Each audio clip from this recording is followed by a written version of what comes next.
Hi, welcome back to Project 2025. Cause fuck you. What's up? Am I completely in pajamas? Maybe. If this document doesn't give a shit, why should I? This document literally hates everybody. I don't know if I've read a more, current, hateful document. Like, a document that is, from today's day and age, because of the context, it's coming from America, yada yada yada yada.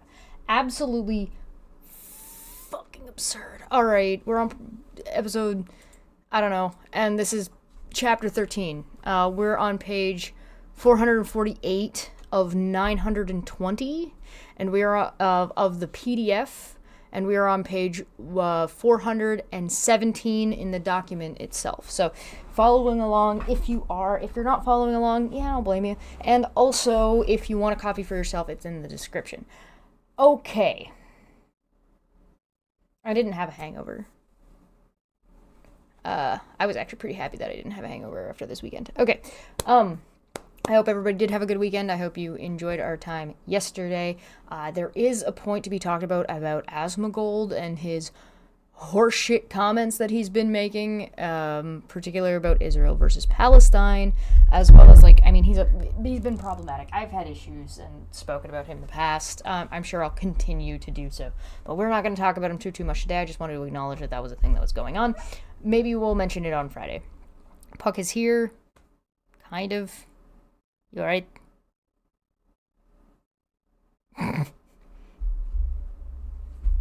He's got a ball. Support doggo. Yeah. Alright, he's vibing. Puck's vibing. We're good to go. Alright.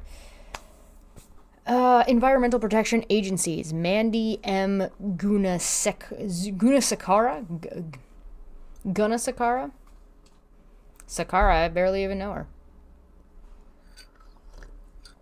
Mission statement: creating a better environmental tomorrow with clean air, safe water, healthy soil, and thriving communities. A conservative U.S. Environmental Protection Agency, EPA, will take a more supportive role toward local and state efforts, building them up so that they may lead in a meaningful fashion. This will include the sharing of federal resources and agency expertise. Hello. Creating an environmental standard from the group ground up is consistent with the concept of cooperative federalism embedded within many of the agency's authorizing statutes, and will create earnest relationships among local officials and regulated stakeholders. This in turn will promote a culture of compliance. A conservative EPA will track success by measured progress as opposed to the current perpetual process, and will convey this progress to the public in a clear, concise terms. True transparency will be the defining characteristic of a conservative EPA. This will be reflected in...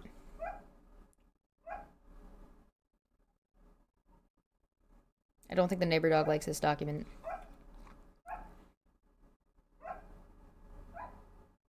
You're a good boy. He's not even barking at the dog at the window right now. He's giving me a bombastic side eye. A conservative EPA will track success by measured progress as opposed to the current perpetual process, and will convey the progress to the public in clear, concise terms. True transparency will be the defining characteristic of an EPA. This will be reflected in all agency work, including the establishment of open source science, to build not only transparency but awareness among the public, but also trust. Did they not talk about how their environmental technology was being stolen, but now it's going to focus on open source? I mean, okay.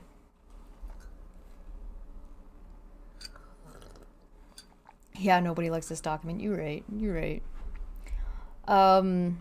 The challenge of creating a conservative EPA will be to balance justified skepticism towards an agency that has long been amenable to being co-opted by the left for political ends, against the need to implement the agency's true function, protecting public health and environment in cooperation with states. Further, the APA needs to be realigned away from attempts to make it an all-powerful energy and land use policymaker, and returned to its congressionally sanctioned role as environmental regulator. What's the difference? Policies are regulations. Maybe I'm not understanding that. Overview. Status quo. Not surprisingly, the EPA under Biden administration has returned to the same top-down coercive approach that defined the Obama administration. There has been a reinstitution of unachievable standards designed to aid in the transition away from politically disfavored industries and technologies and towards the Biden administration's preferred alternatives. This approach is most obvious in the Biden administration's assault on the energy sector, as the administration uses its regulatory might to make coal, oil, and natural gas operations very expensive and increasingly inaccessible while forcing the economy to build out and rely on unreliable renewables. Oh, I'm sorry, you mean that you're forcing ingenuity and invention and competition into the market? The free market? And so the government is forcing the free market to do what it's supposed to already be doing? Well, I appreciate that you decided to join me instead. Whether you're lurking, whether you're a regular viewer, whether you're just visiting, I appreciate you. Whether you subscribed, whether you're a member, I love all my goblin children equally. As the goblin broodmother. Except for you. You know who you are. This approach has also been applied to pesticides and chemicals as the Biden administration pushes the greening of agriculture and manufacturing, among other industrial activities. Hey, you guys remember that hole in the ozone? I think we talked about it last time. What happened to that hole in the ozone? What happened to that thing? What is happening to my head right now? I don't understand what's going on. All right. My head's going crazy. Yeah, that's fair. Puck is better than I am.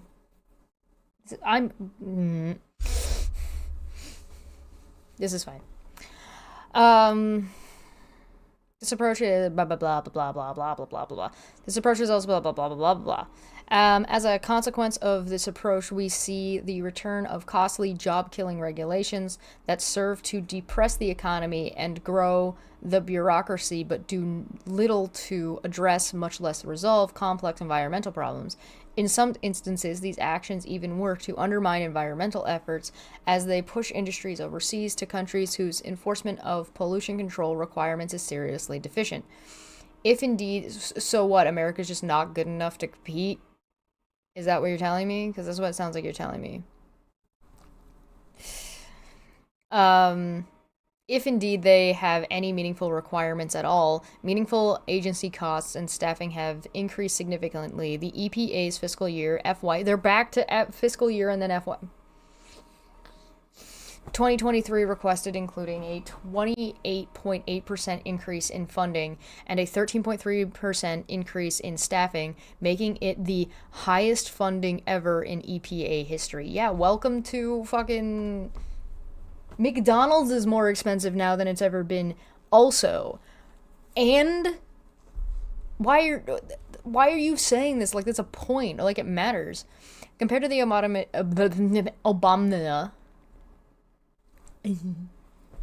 Compared to the Obama administration, there's one key difference in the Biden administration's approach. In a concerted effort to diminish congressional oversight, the position of EPA administrator has been overshadowed by the creation of multiple climate SARs at the Biden White House. In effect, current EPA administrator Michael Regan, who has a reputation as a well-meaning, generally capable former state official, has been left out of the loop, serving mostly as a pleasant distraction from EPA's expansive, costly, and economy-destroying agenda. So you already have a guy in there that supposedly works for you or agrees with you, and he's not capable of doing anything? Oh. Okay. Yeah, inflation, right? Compared to the Obama administration, I just read that. A co-opted mission, the EPA has been a breeding ground for expansion of the federal government's influence and control across the economy. Embedded activists have sought to evade legal restraints in pursuit of a global climate-themed agenda, aiming to achieve that agenda by implementing costly policies that otherwise have failed to gain the requisite political traction in Congress. I'm sorry, you mean people are supposed to vote and have a say about what's going on in their country? Pursuit of this globally focused agenda has distracted the agency from fulfilling its core mission, thereby creating a backlog of missed statutory deadlines, and at times has even led to preventable environmental disasters. During the Obama administration, for example, the U.S. experienced two of the worst environmental disasters in decades, including Flint, Michigan, a water crisis in 2014, and the Gold King mine spill in 2015. Cool. What about Texas? How about Obama's administration? Yeah, you're right. Drink for Reagan. I don't think that was the same Reagan, but sure. Cool. So what did Trump do for Flint, Michigan while he was in office? Don't get me wrong, the Flint, Michigan, I bring up Flint, Michigan on a regular basis because it's still in bad shape, and the fact that it is still in bad shape a decade later is fucking disgusting. Like, what the hell? But also, what makes you think any of these policies that are being put forward here are going to be useful at all? Trump had 2 years, he didn't do anything. Beyond creating such immediate and tangible harm in various communities, the EPA, led by activism and a disregard for the law, has generated uncertainty in the regulated community, vendetta-driven enforcement, weighted analytics increased cost, and diminished trust in final agency actions. Although the U.S. environmental story is very positive, there has been a return to fear-based rhetoric within the agency, especially as it pertains to perceived threat of climate change.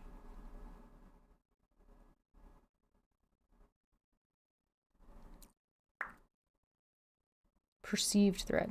Mischaracterizing the state of our environment generally and the actual harms reasonably attributed to climate change specifically is a favored tool that the left uses to scare the American public into accepting their ineffective, liberty-crushing regulations, diminished private property rights, and exorbitant costs. In effect, the Biden EPA has once again presented a false choice to the American people that they have to choose between a healthy environment and a strong, growing economy. Yeah, nobody is saying that.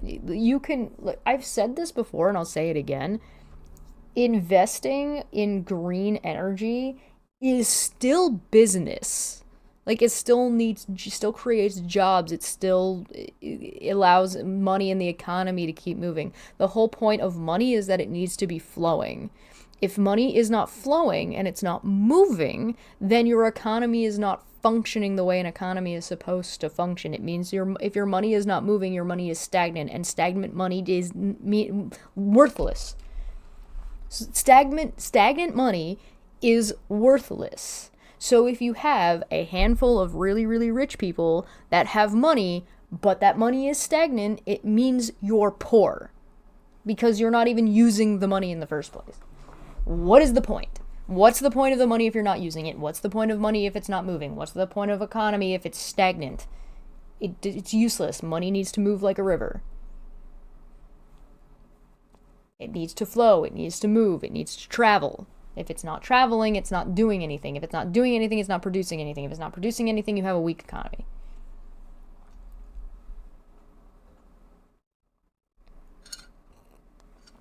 It also doesn't matter which system you're using. It's not about whether or not it's capitalism or socialism. It's not about whether or not it's communism or some dictatorship. It literally doesn't matter. The point is that if money is not moving, you have no economy. Simple as that. Anyway, what was I saying? What were we talking about? Oh, historical role and purpose. Yeah, green energy and investing in green and sustainable business is healthy for an economy. It's not a this or that. You can have both. Historical role and purpose. For many decades, rapid industrial activity with an unorganized approach to environmental standards significantly degraded the country's environment. Sure.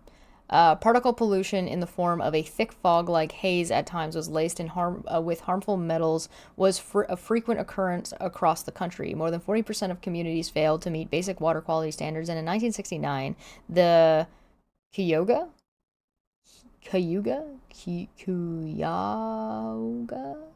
River infamously caught fire after sparks from a passing train ignited debris in the water, which was filled with heavy industrial waste. EPA was established on December 2nd of 1970 following a call by President Richard Nixon, take a drink for Nixon, to rationally and systematically organize existing piecemeal efforts to clean up and protect the environment. Under Reorganization Plan Number 3, the EPA was initiated a, quote, coordinated attack on the pollutants which debase the air we breathe, the water we drink, and the land that grows our food, end quote. Numerous authorities were consolidated and given to the EPA, including research, monitoring, standard setting, and environmental activities. The mission to protect public health and the environment was born, and the first administrator was sworn in on December 4th, 1970. Congress followed suit with the landmark Clean Air Act of 1970, the CEAA, and the Federal Water Pollution Control Act of 1972.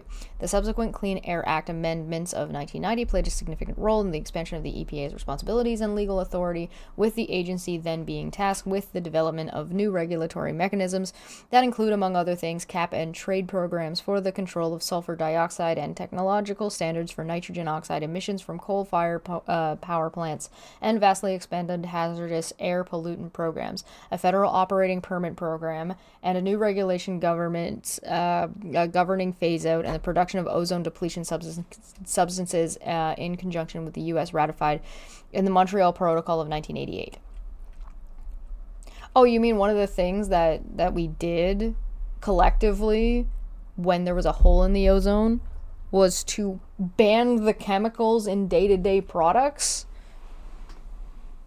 It's not like these chemicals just stop existing in their entirety. It's not like they're not used at all. I got them all. You ready? It's just that they're not used just willy-nilly. You know what I mean? They're not in everything anymore. Hello. Subsequently, especially so then the government stepped in and banned it, and it was a good thing, and it was effective, and it worked, and businesses moaned and bitched about how they were targeted the exact same way. Like, fuck off. I don't care.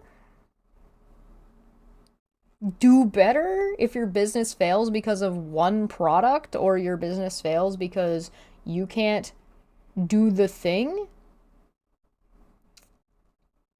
Then fail, then perish.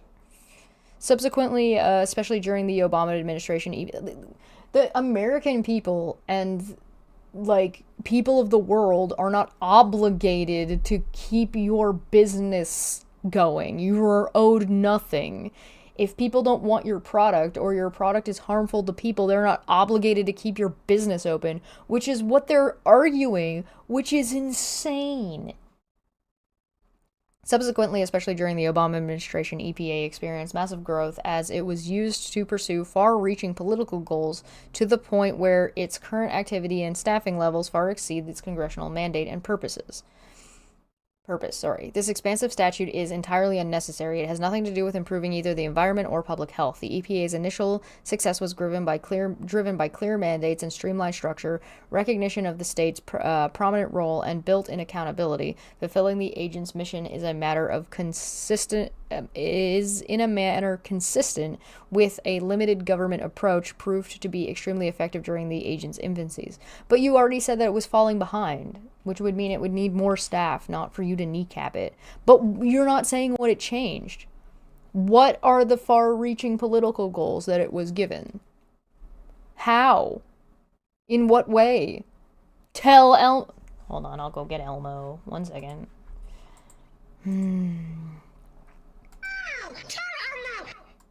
Tell Elmo.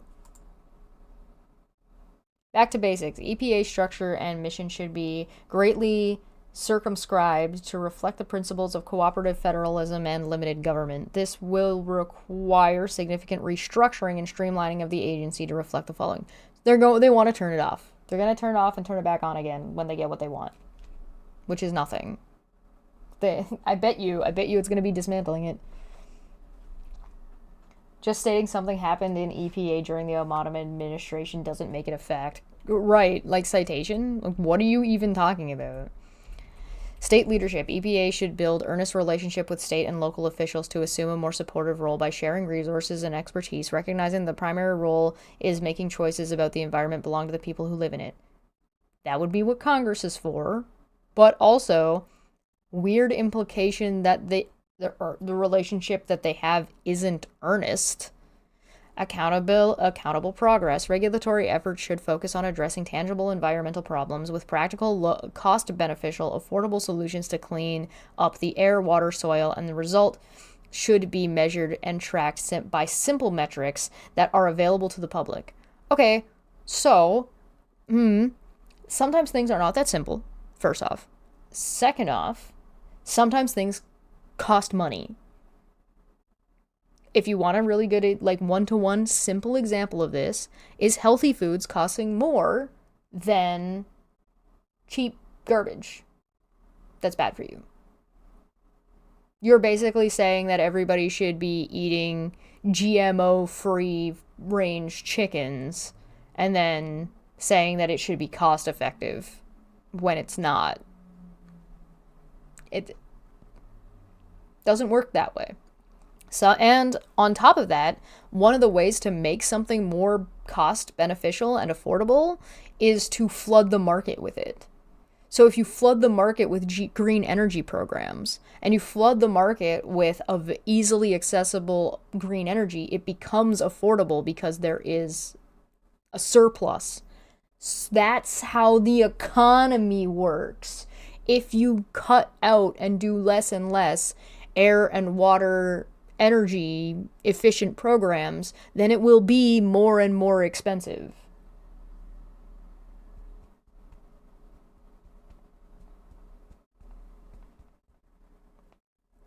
I get the impression that they aren't accounting the people downstream as part of the people who live in the environment. No, of course not. No. Streamlined process. Duplicative, wasteful, or superfluous programs that do not tangibly support the agency's mission should be eliminated, and a structured management program should be designed to assist state and local governments in protecting public health and the environment. Okay, I don't mean to get too distracted, but this one part of my nose, right between like the tip and like where it goes into my face, is really itchy, just right along the outside edge, like not in my nose, just like right on the edge, and I am going insane. Healthy, thriving communities.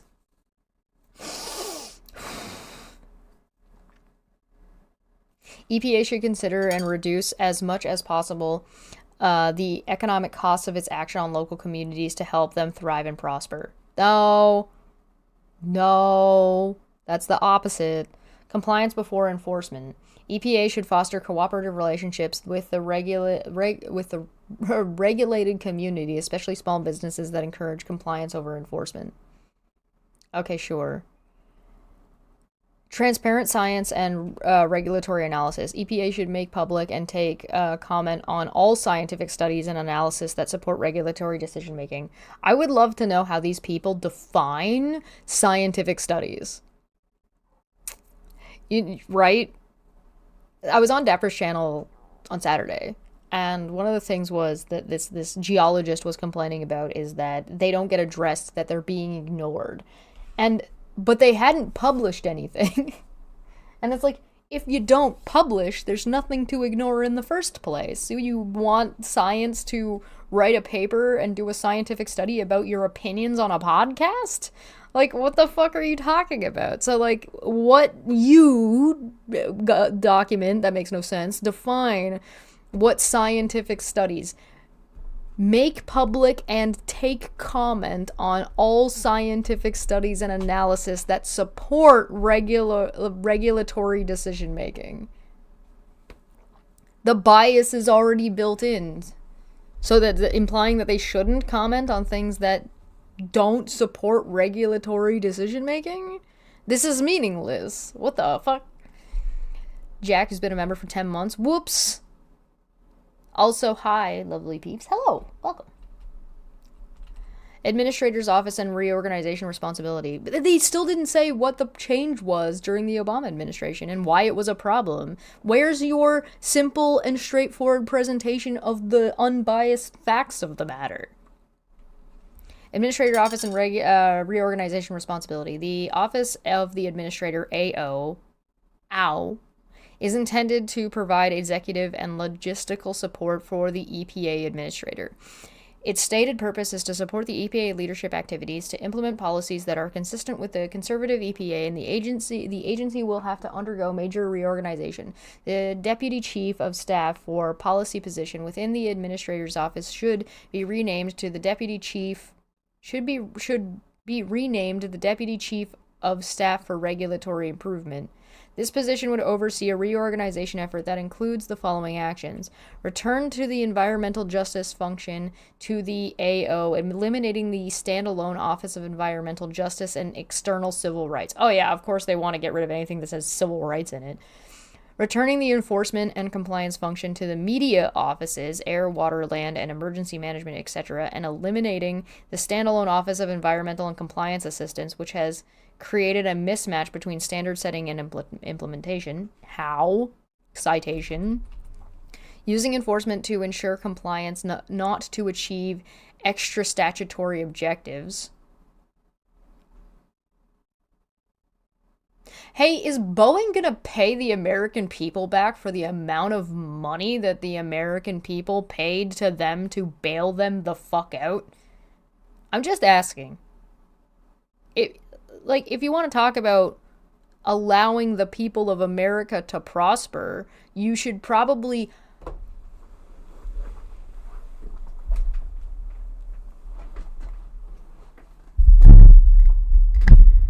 stop stealing from them to enrich failed businesses and poor investment.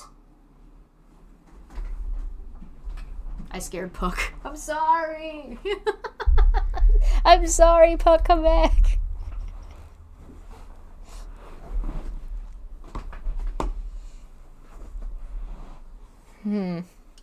Developing a plan for relocating regional offices so that they are more accessible to the areas they serve and deliver cost savings to the American people.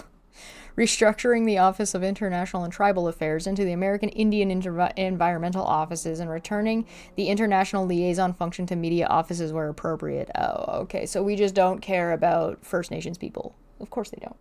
My Unfinished Journey for Two said people don't have rights, only corporations do. Murica. Very Murica. What about the shareholders? Fuck the shareholders. Let me be more clear. Let me be even more clear. Let me be as clear as possible. Fuck the shareholders. Fuck you. I don't care. The stock market's bullshit anyway. What was I saying? Eliminating the Office of Public Engagement and Environmental Education as standalone entity and reabsorbing substantive elements to the Office of Public Affairs, relocating the Office of Children's Health Protection and the Office of Small and Disadvantaged Business Utilization from AO, and reabsorbing those functions within the media offices of air, land, water. Okay. Reviewing the grants. That's stupid. This is dumb. Reviewing the grant programs to ensure that taxpayer funds go to organizations focused on tangible environment improvements free from political affiliation.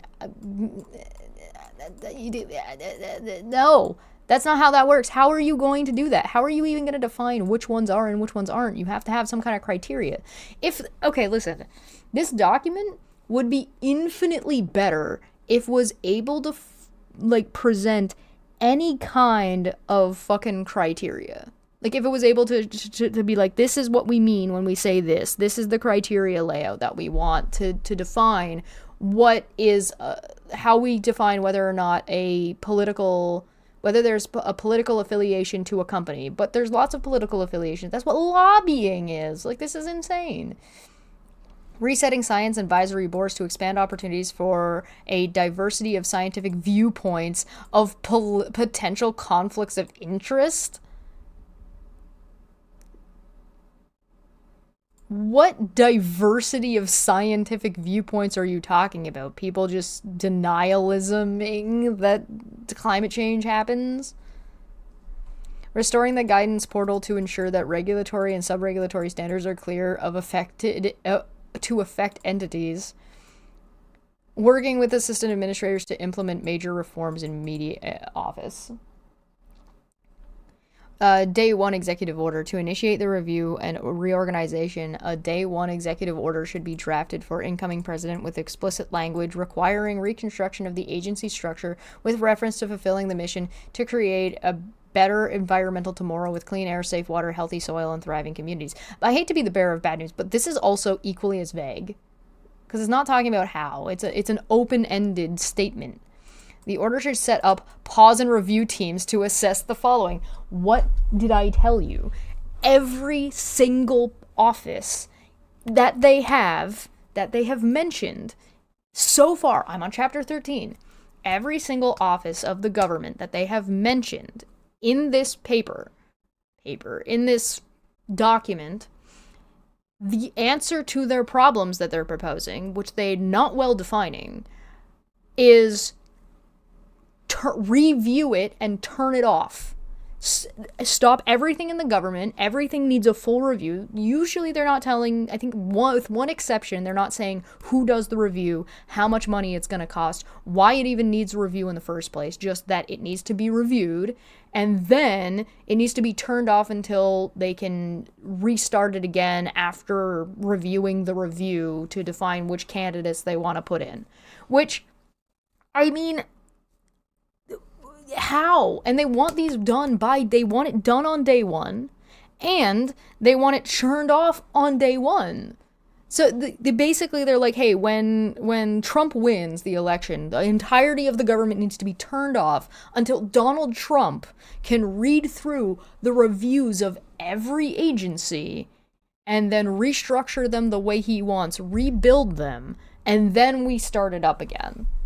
That's not reasonable. That's not how governments work.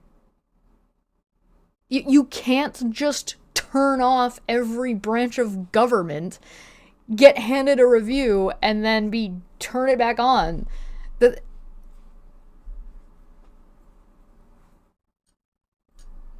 Yeah, Marcy, that's who wrote this shit? Also, yeah, climate change is not a hoax. Climate change is real. Ask Texas and all of its snow. Also, the giant hurricane that is killing people. Day 1 executive order. Whether or not you believe what you believe about climate change, weather happens, weather is happening, and weather is getting more severe. Due to those things, you are getting droughts, you are getting famines that are more severe than they have been in the past. So whether or not you want to call it climate change, whether or not you want to believe who's responsible for it or what is responsible for it, you have to acknowledge that the environment is becoming hostile, or more hostile, or at least more. There's more. Longer droughts, bigger storms, more dangerous hurricanes, etc., etc., etc. And then what you need to do is vote for whoever is going to protect you from the environment and from the weather. Right? Because the weather isn't just the environment, it's just the most very one-to-one direct. So if you have somebody who is saying that there is no climate change, or you're saying there is no issue whatsoever, and there's a fire, it means they are not putting protections in for you. Regardless of whether or not that fire is more or less, whether that fire is caused by climate change or something else, it means your protections are being removed, period. End of sentence. And you ought not vote for somebody who is not going to put in and enable you to be protected from these natural disasters, whether you believe they are caused by climate change or not. So the climate change denialist, regardless, is not going to put in protections for you and your family from tornadoes, from fires, from hurricanes. Again, whether you believe or not, they are from climate change. If you want a more in-depth talk about this and educate yourself about this, go watch the video I did with a meteorologist, Science Side Up Maddie. We did a whole talk about it. We had a whole ass discussion. Doesn't matter if you believe in climate change or not. If you don't believe in climate change, I think you're a fucking idiot, but that's just my opinion. What really matters is whether or not you vote to protect yourself. That's what really matters, and you should care about you.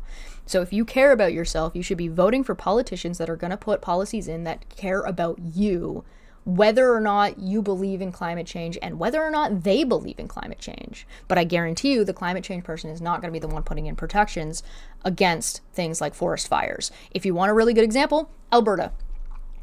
The conservative government in Alberta reduced by a shitload, as part of their climate change denialist platform, the protections and money and budget for dealing with wildfires in Alberta.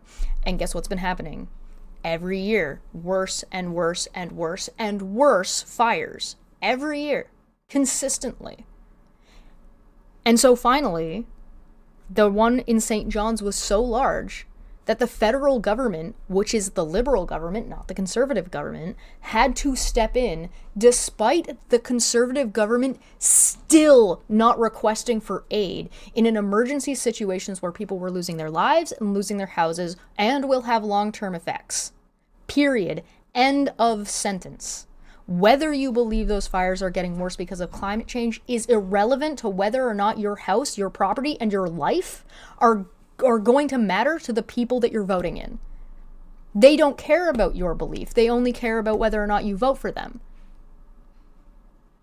So using your own stupidity against you to not be able to acknowledge the actual facts of the matter, that you're so wrapped up in what something is called and the rhetoric because you don't understand the science or you're not willing to understand the science, and you're going to vote against yourself so you can have less protections and more money in their pocket, is a fool's errand.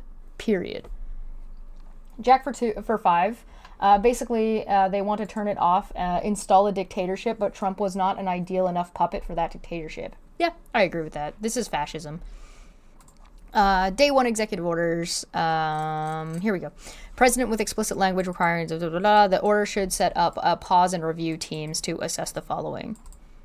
Major rule and guidance materials. Identify existing rules to be stayed and reproposed, and initiate rule development and appropriate media offices.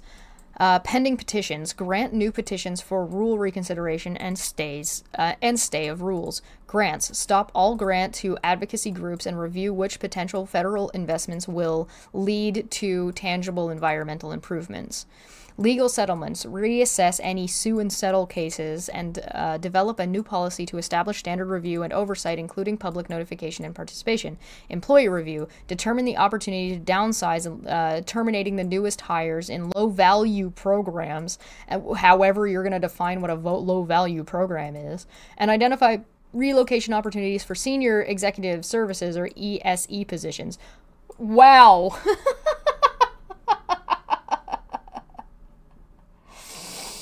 Oh boy. Oh boy. Yeah, Vance is a much better option for installing a dictator than Trump is. Trump is too obviously cartoonishly evil. Budget review. Develop a tiered down approach to cut costs, reduce the number of full-time equivalent FTE positions, and eliminate duplicative programs. EPA should not conduct any ongoing or planned activity for which there is no clear and current congressional authorization and it should communicate this shift in the president's first budget request, risk management policy, revise guidance documents that control regulations such as social cost of carbon discount rates, timing of regulatory review before operations are selected, casualty of health effects, low dose risk estimation, no linear no threshold analysis, and employment loss analysis.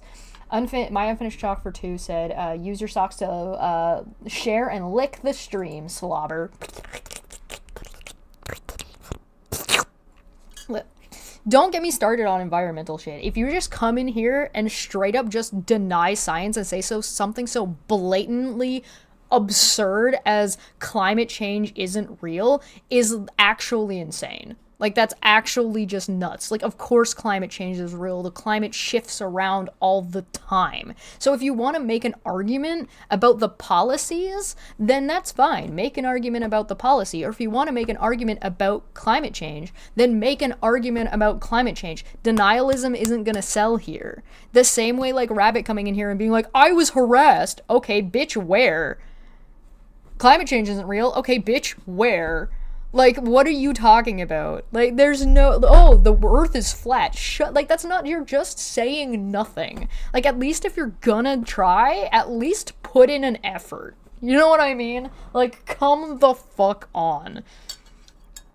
Personnel. The majority of the political appointee team must be assembled, vetted, and ready to deploy before day 1. To the extent, this is like wandering into my chat and saying, there's no genocide. The fuck? Yeah, there is. Yeah, months ago, and like before December, like November last year.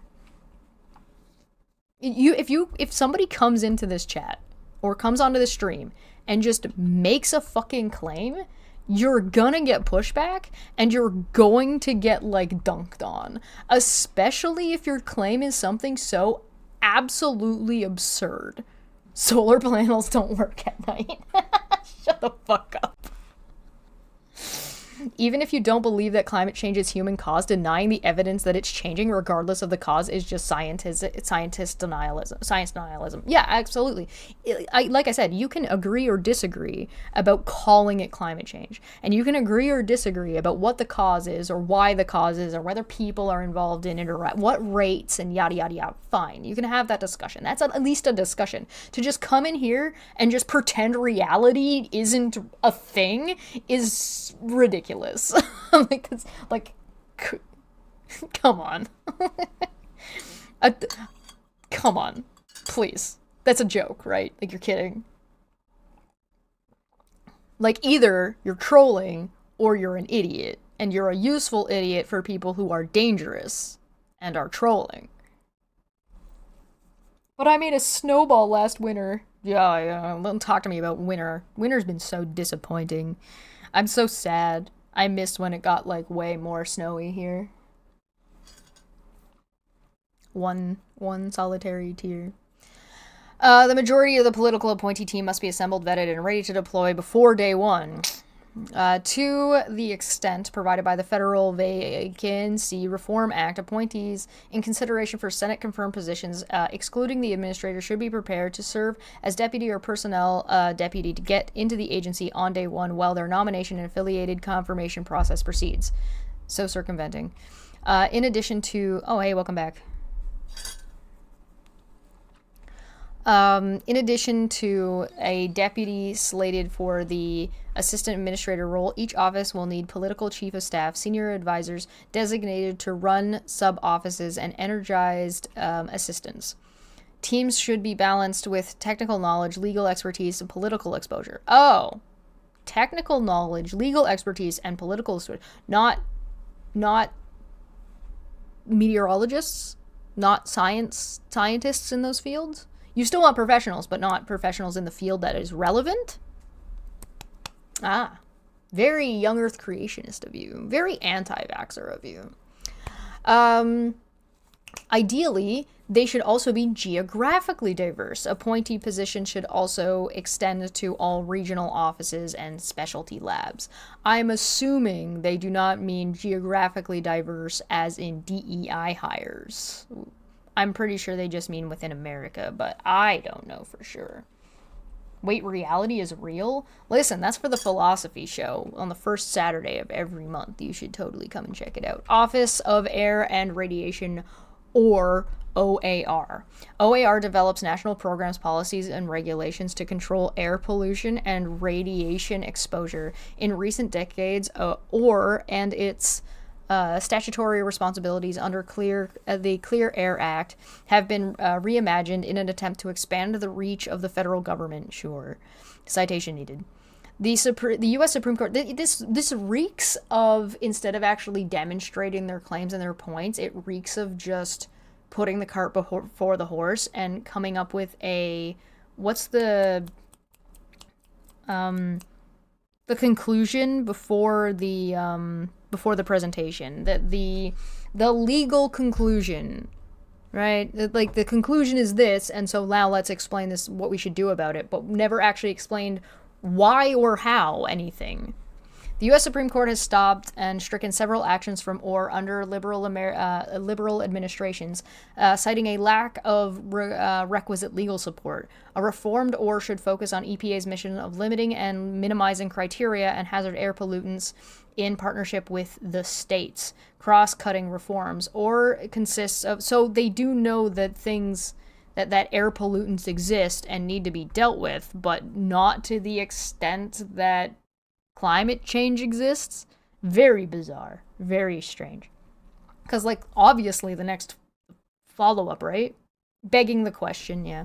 Cross-cutting reforms. OR consists of 4 sub-offices, with 2 located in Washington, D.C., and 1 in Ann Arbor, Michigan, and 1 at Research Triangle Park in North California. Sorry, North Carolina. Jesus Christ, that's a whole state.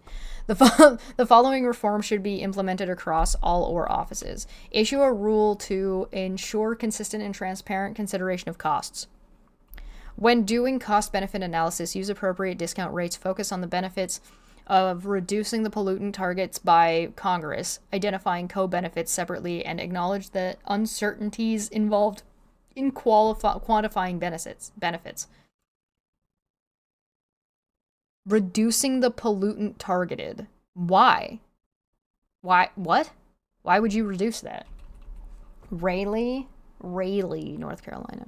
Review and revise reasonably available control technology, or RACT, R-A-C-T. Cost guidance to ensure that calculations are accurate and reflect the actual regulatory burden, including costs of air rules implementation and compliance. Why are they against the carbon emission, the stuff that pulls carbon out of the air, if this is what they want? I don't... Excuse me. Obey Congress's direction in CAA section 321 to conduct continuing evaluations of the employment and plant closure effects of air regulations, ensure that all provisions of CAA section 307D are observed. Congress placed special constraints on air rules, and that intent should be respected.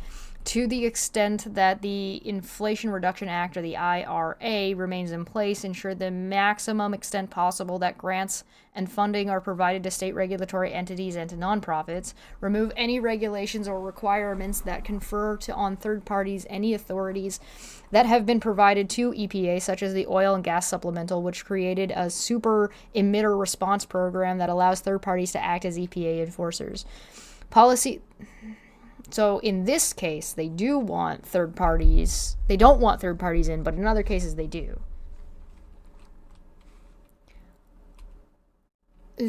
Policy-specific actions. National Ambient Air Quality Standards, or NAAQS. EAP adopted by regulation a goal of restoring natural visibility by 2064. The statute does not require this. The EPA should reconsider whether a longer timeline is less disruptive or more realistic. Regional haze rules. So they want a super duper speed up. They want to gut everything to speed up nuclear cleanup, but not really the cleanup. They actually want to pump more money into it and gut everything else to put more money into it to make more nuclear bombs, and then want to slow down cleaning up your air because the bombs are more important.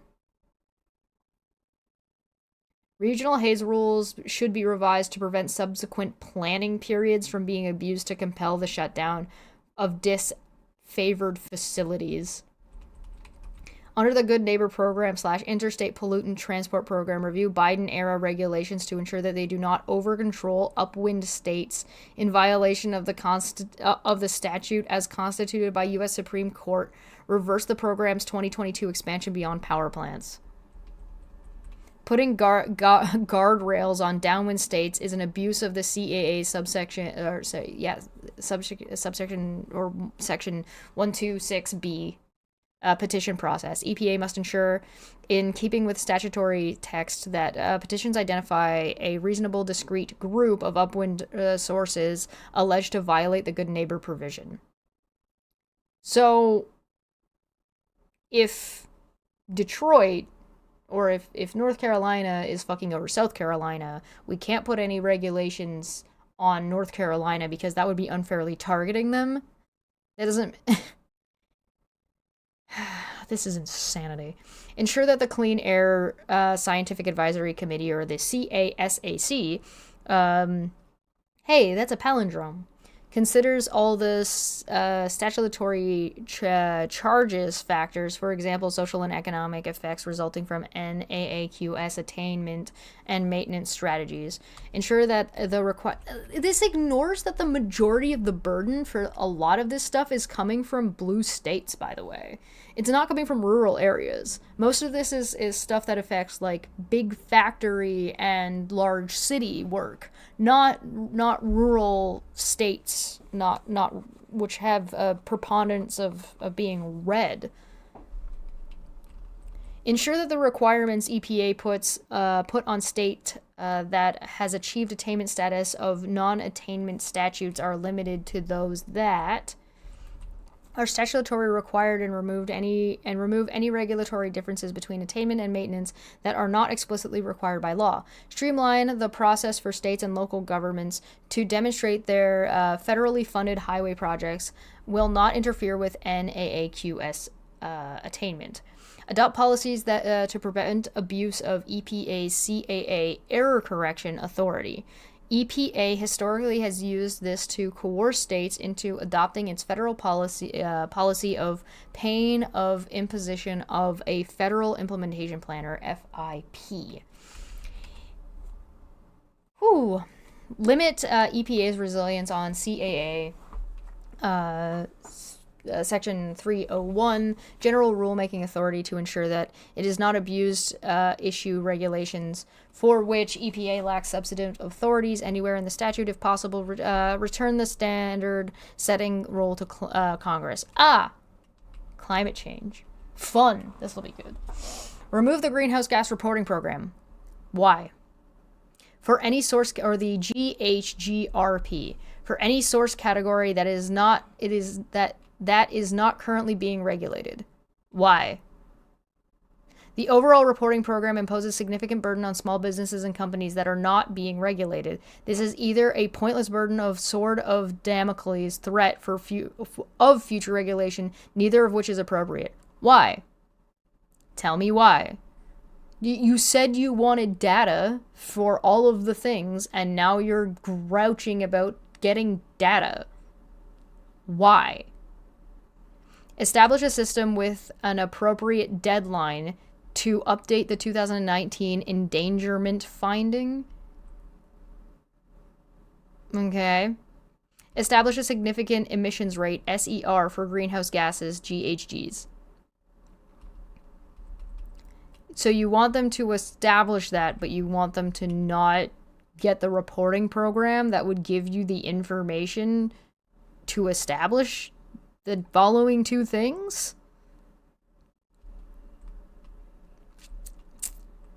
Hey, notice how this doesn't say that climate change is fake? It doesn't say that climate change isn't real in the climate change subsection of Project 2025. It just wants to pretend that the data is not there. It wants to not be transparent and not give people access to information about climate and greenhouse gases. It just wants you to not report it. Kind of like how they were like, well, we just stopped counting the Covfefe deaths.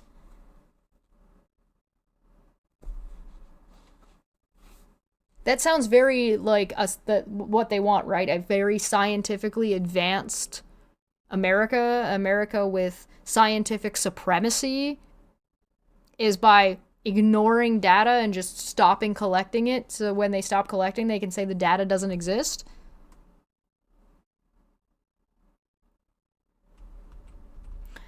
Regulating hydrofluorocarbons, HFCs, under the American Innovation and Manufacturing AIM Act, AIM. When you control information and filter it, you control the people. I know, right? This is sounding very, very China-esque, very much. Like, just don't collect the data. Just don't tell people. Repeal Biden, let the people vote, but because they said earlier that, oh, this should be given to the states and the states' people should be allowed to vote on it more freely. And then they said, but don't give them any of the information that would make their vote informed. Are you noticing a pattern of coercion and control? Repeal Biden administration's implementing regulations for the AIM Act that are unnecessarily stringent and costly, such as, and why, and how. Refrain from granting petitions from opportunistic manufacturers to add new restrictions that further skew the market towards costlier refrigerant and equipment. Sure. Conduct realistic cost assessment that reflects actual consumer experiences instead of the current unrealistic ones claiming that the program is virtually cost-free. So now they're saying some of the data is fake about this thing. Because they want to use different data points to get a different result. Huh. Mobile source regulation by the Office of Transportation and Air Quality. Hello. Establish GHG car, that's the greenhouse gas, GHG. If you're just joining us, hi bearded heretic, welcome. We're on page 457. We're talking about energy and environmental stuff, and it's going poorly. Establish GHG car standards under the Department of Transportation, DOT leadership that properly considers cost, choice, safety, and national security. So instead of having an external part of the government helping to check and balance and regulate this department, they want to just get rid of this and put it under this guy so these guys can just say, we reviewed ourselves and we have done nothing wrong. So they're removing checks and balances to empower certain parts of the government biasly. That's the thing that they're accusing the Democrats of doing, by the way. It's what they've been saying. Reviewing the existence of ramp rate for car standards to ensure that it is actually achievable. Include life cycle emissions of electric vehicles and consider all of their environmental impacts. Life cycle emissions of electric vehicles? What emissions are coming from an electric vehicle? What are you talking about? Are you talking about that the battery is going to die eventually? Are you talking about that the car has wheels that will need to be replaced? Yeah, you never let anyone review their own performance, right? What are you talking about? Restore the position that California's waiver applies only to California-specific issues like ground zero ozone, not global climate issues. Ensure that the other states can adopt Florida standards only for traditional/criteria pollutants, not greenhouse gases. Why? Why are you limiting what the states are allowed to do all of a sudden? Whoops. Musk is the emissions. Maybe they're talking about the manufacturing. Oh, maybe. Maybe. Stop the use of International Civil Aviation Organization, ICAO, to increase standards on airplanes. Yeah, why would we want to have standards? Apparently takes 50,000 miles of driving to make up for even one EV battery, but you haven't fact-checked that yet.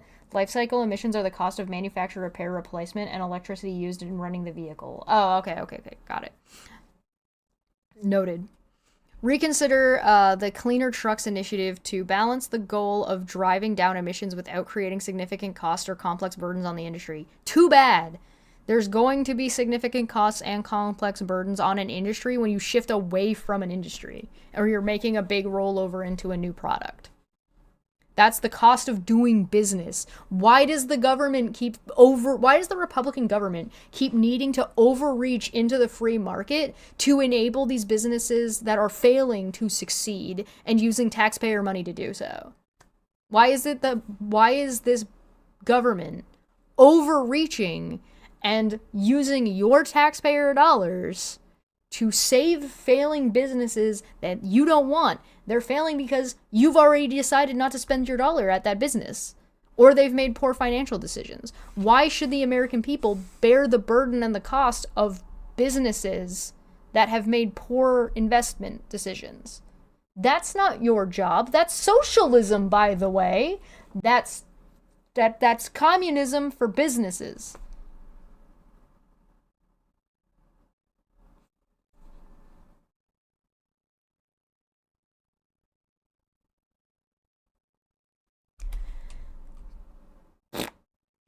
Apparently it's 13,000 miles. Are you double checking it now?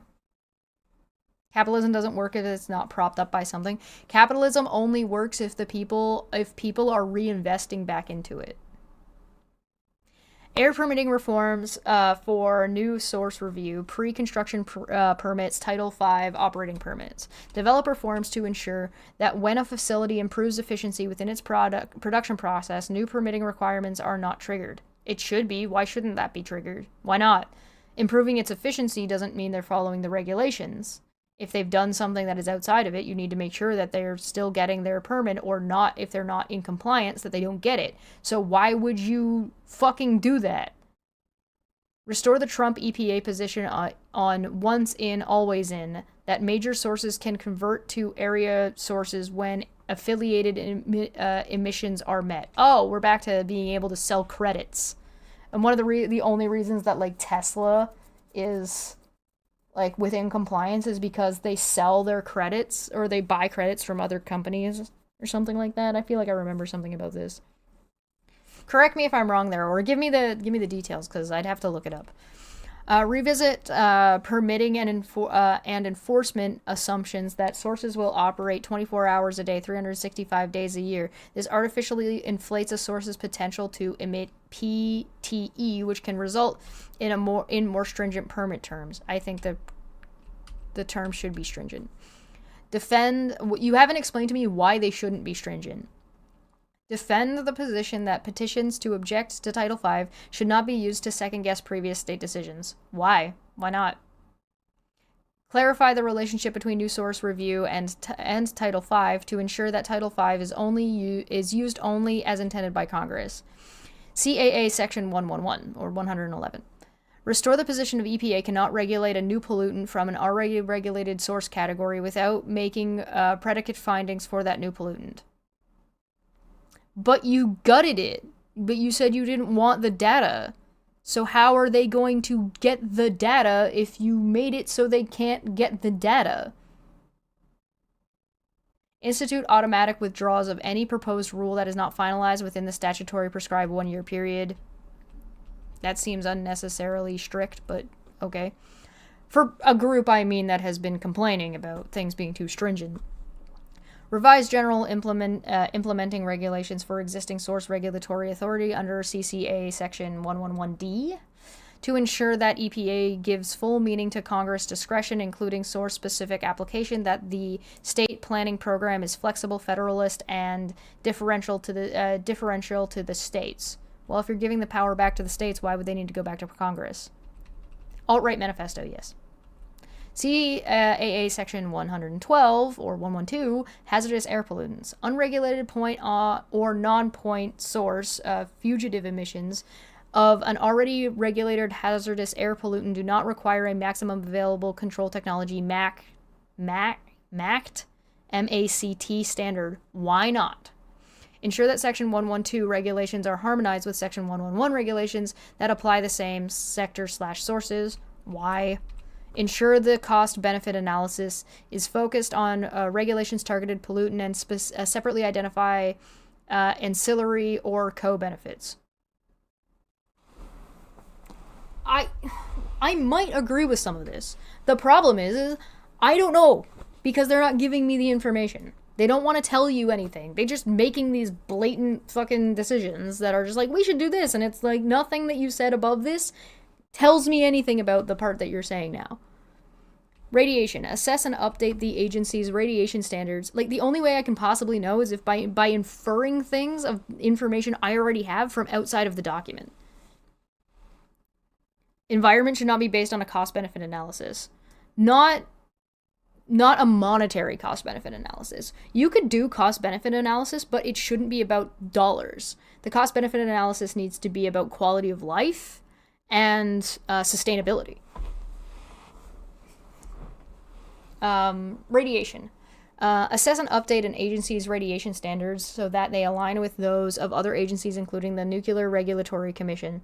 Yeah, it's so arbitrary about who decides what the benefit is. That's true. You'd have to have an agreed upon standard and an agreed upon like measuring system, like however you're laying that out. Which I don't hate the idea of everybody coming to an agreement about what that can be, like what is good, but you're gonna have a hard time doing that.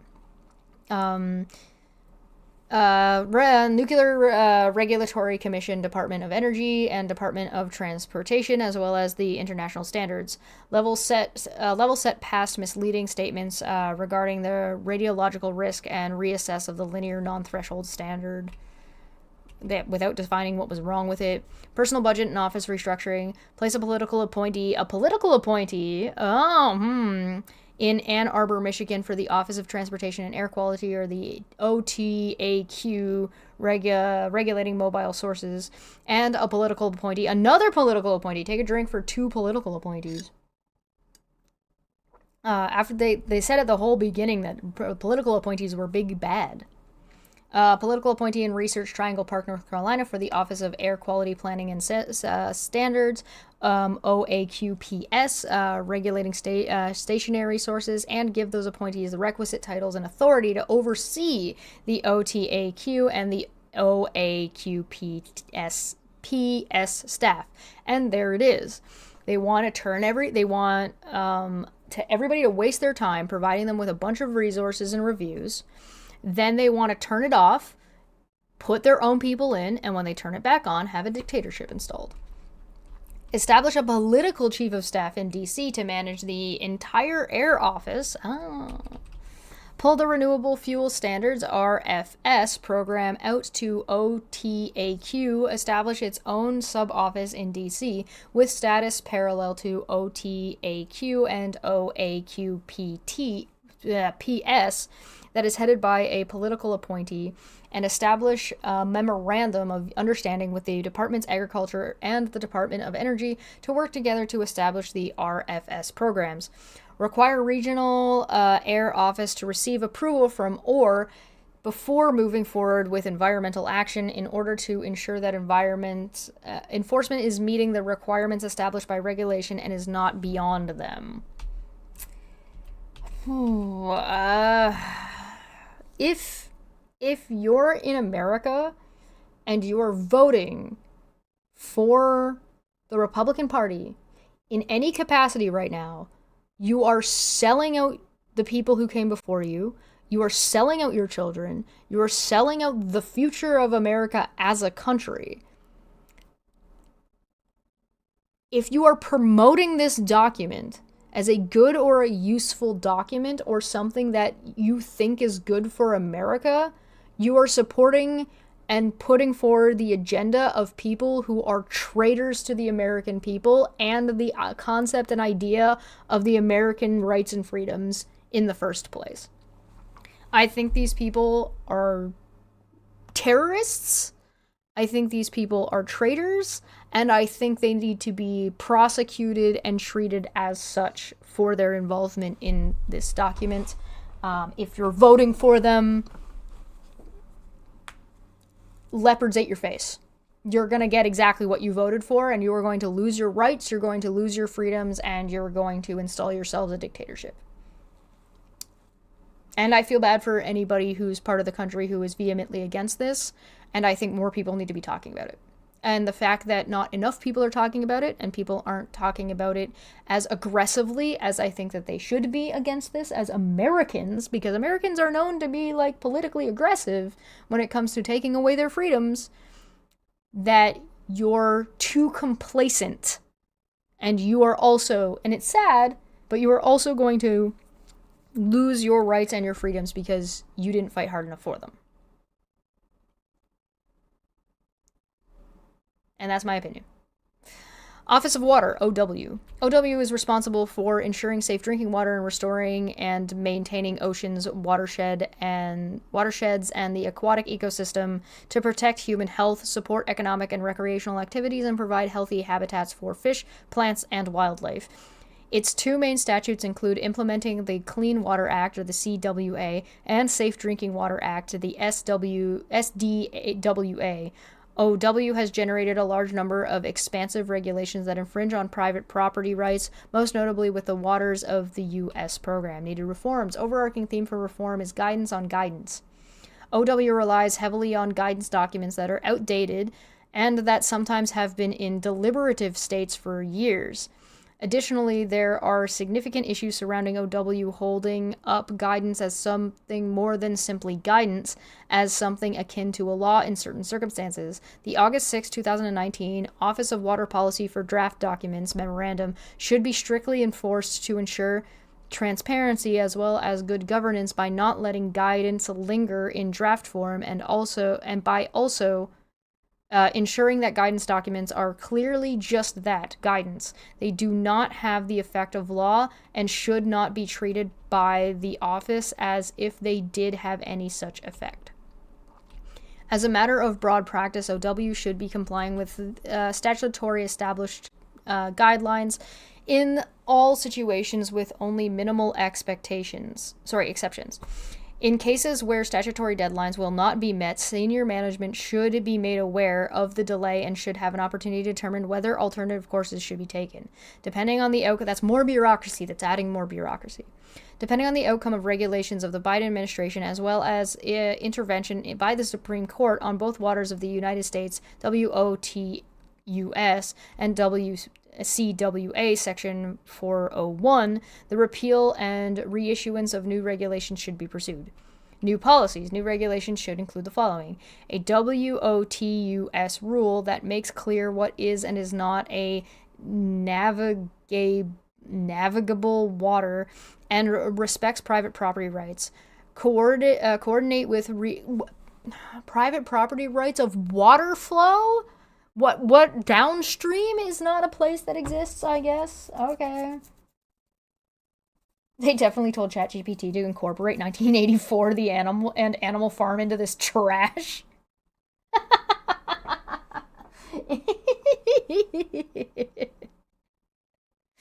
Coordinate with Congress to develop thank you, I needed the laugh.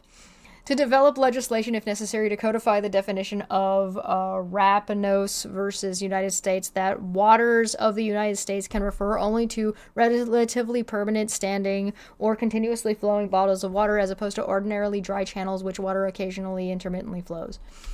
A rule that provides clarity and regulation certainty regarding the CWA Section 401 water quality certification process to limit unnecessary delay for needed projects, including by establishment a discharge-only approach with a limited scope from point source to navigable waters. Assessing only the water's quality factors that are consistent with specific CWA sections and excluding speculative analysis regarding future potential harm. What?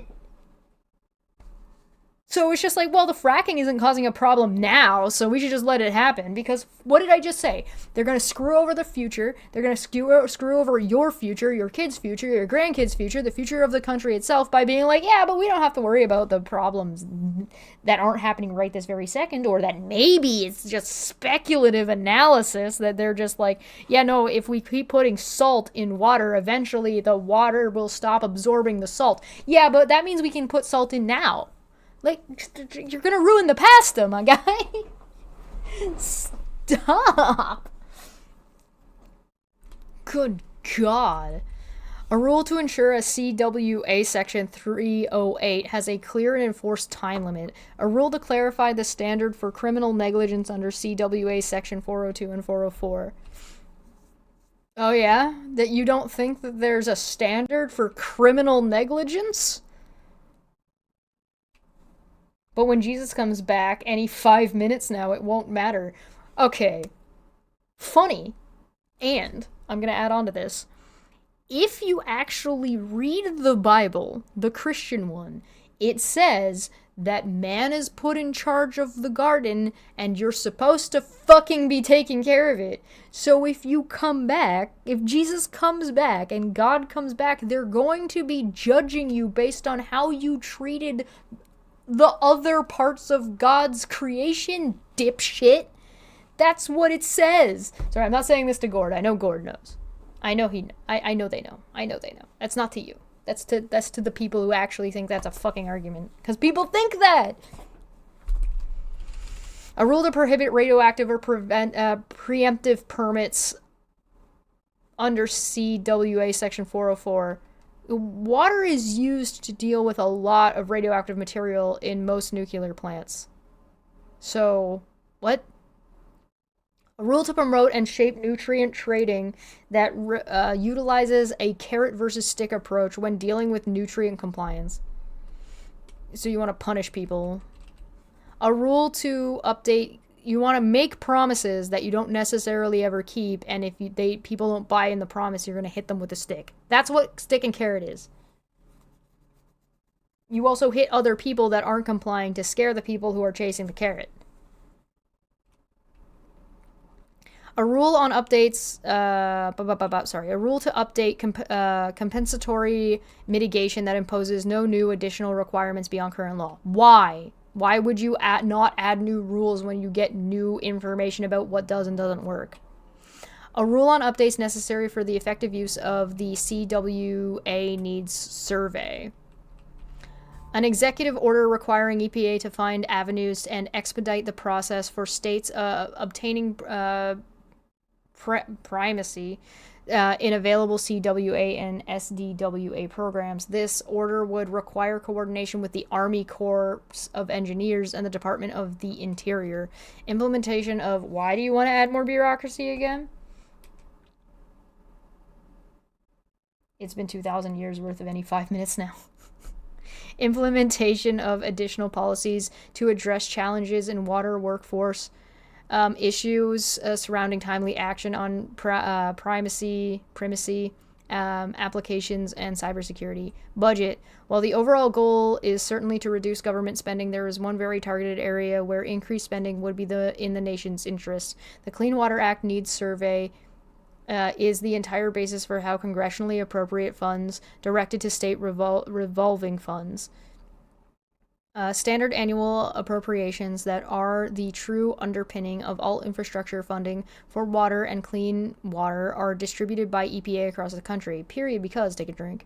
This program is currently underfunded. Money is being thrown at untargeted locations while water infrastructure is crumbling at other locations, such as... Increasing targeted funding would greatly benefit water systems across the country at a time when intervention is crucial, leaving fewer communities with significant water service challenge. What are you going to do for Flint? You brought up Flint, Michigan as a problem, but you haven't defined a single thing about how you're going to help Flint, Michigan. On the side note, you also said how you're going to implement a scenario where Flint, Michigan is going to happen again and again and again all over the place by ignoring analytical problems that might happen in the future, which is what happened to Flint, Michigan. I hate you. Somebody's gonna have to go through and when you're watching all these, see how long I get before I say that I hate the document, like how far into a chapter or how far into a stream. Personal OW would benefit greatly from the reshifting of SES employees to different programs from headquarters out to regional offices. Office of Land and Emergency Management, OLEM. OLEM's mission is to partner with other federal agencies, states, tribes, local governments, and communities to help clean up legacy pollution and revitalize land for reuse.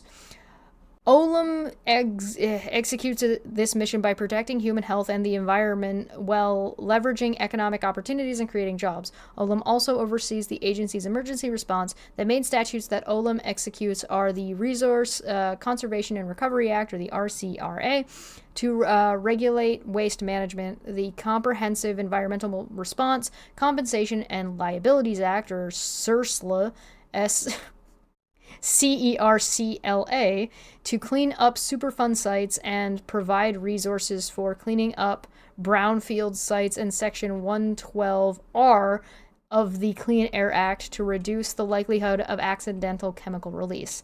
Needed reforms.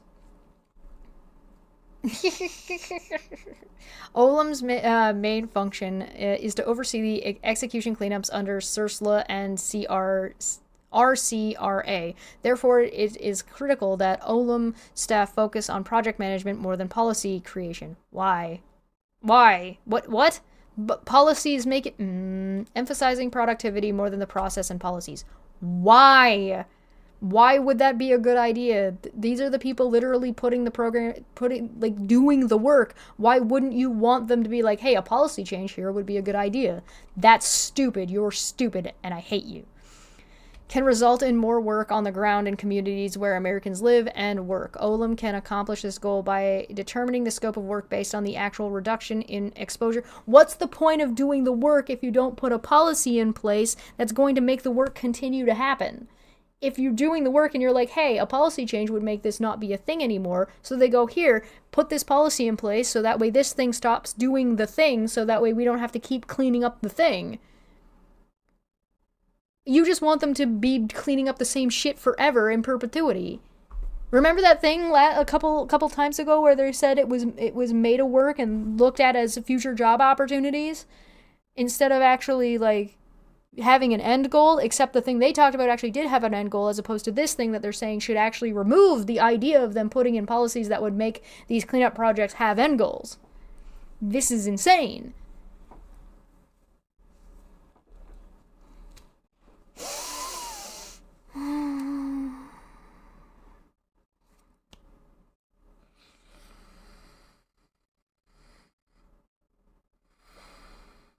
An actual reduction in exposure to chemicals as opposed to the elimination of the orchial potential exposures.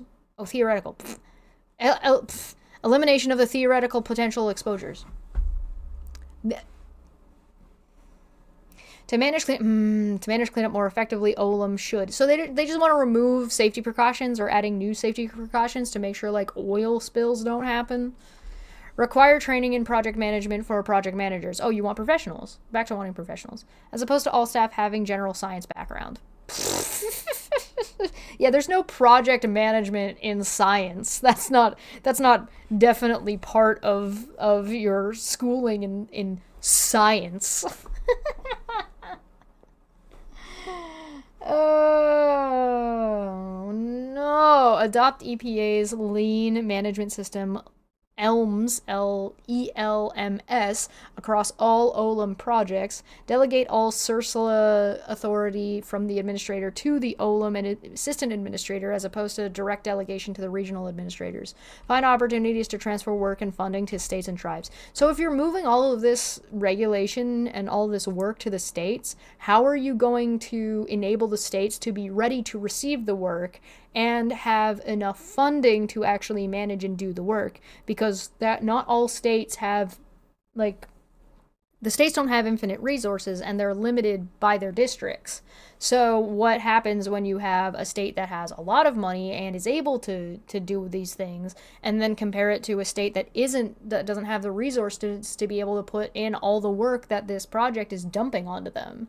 Suddenly, all within like the course of within the first week of President Trump or the next conservative government, how are you going to enable the states to be able to take on that extra burden and those extra finances?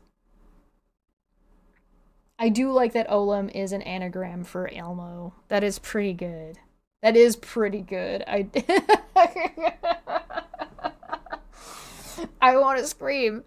New policy, Superfund. To execute more effective cleanups, the following changes are needed in the Office of Superfund Remediation and Technology Innovation, or the OSRTI.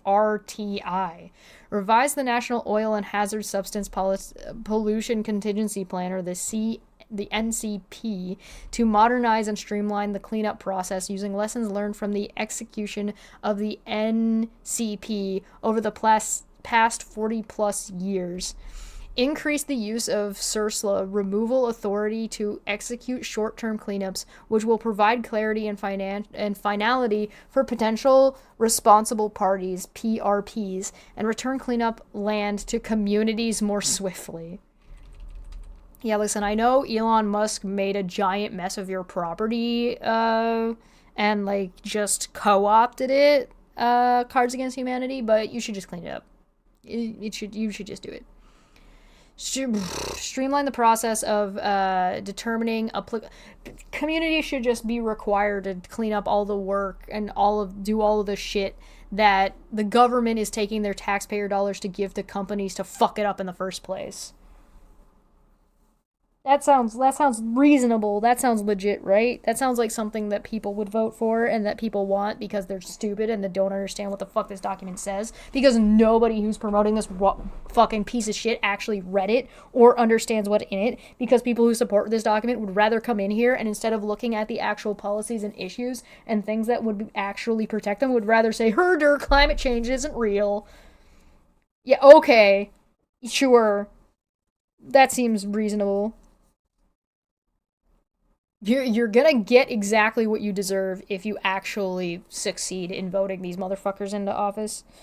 And unfortunately,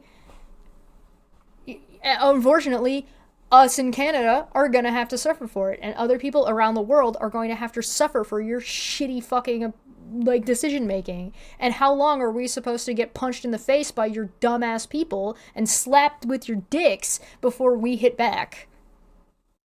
Seriously, any leader around the world worth their salt has read this document, and any leader around the world understands that what this document is saying is that America is planning on fucking everybody over, which means any leader around the world, including in the UN, which has been called out multiple times by this document, will be preparing themselves or putting in contingency plans for dealing with America.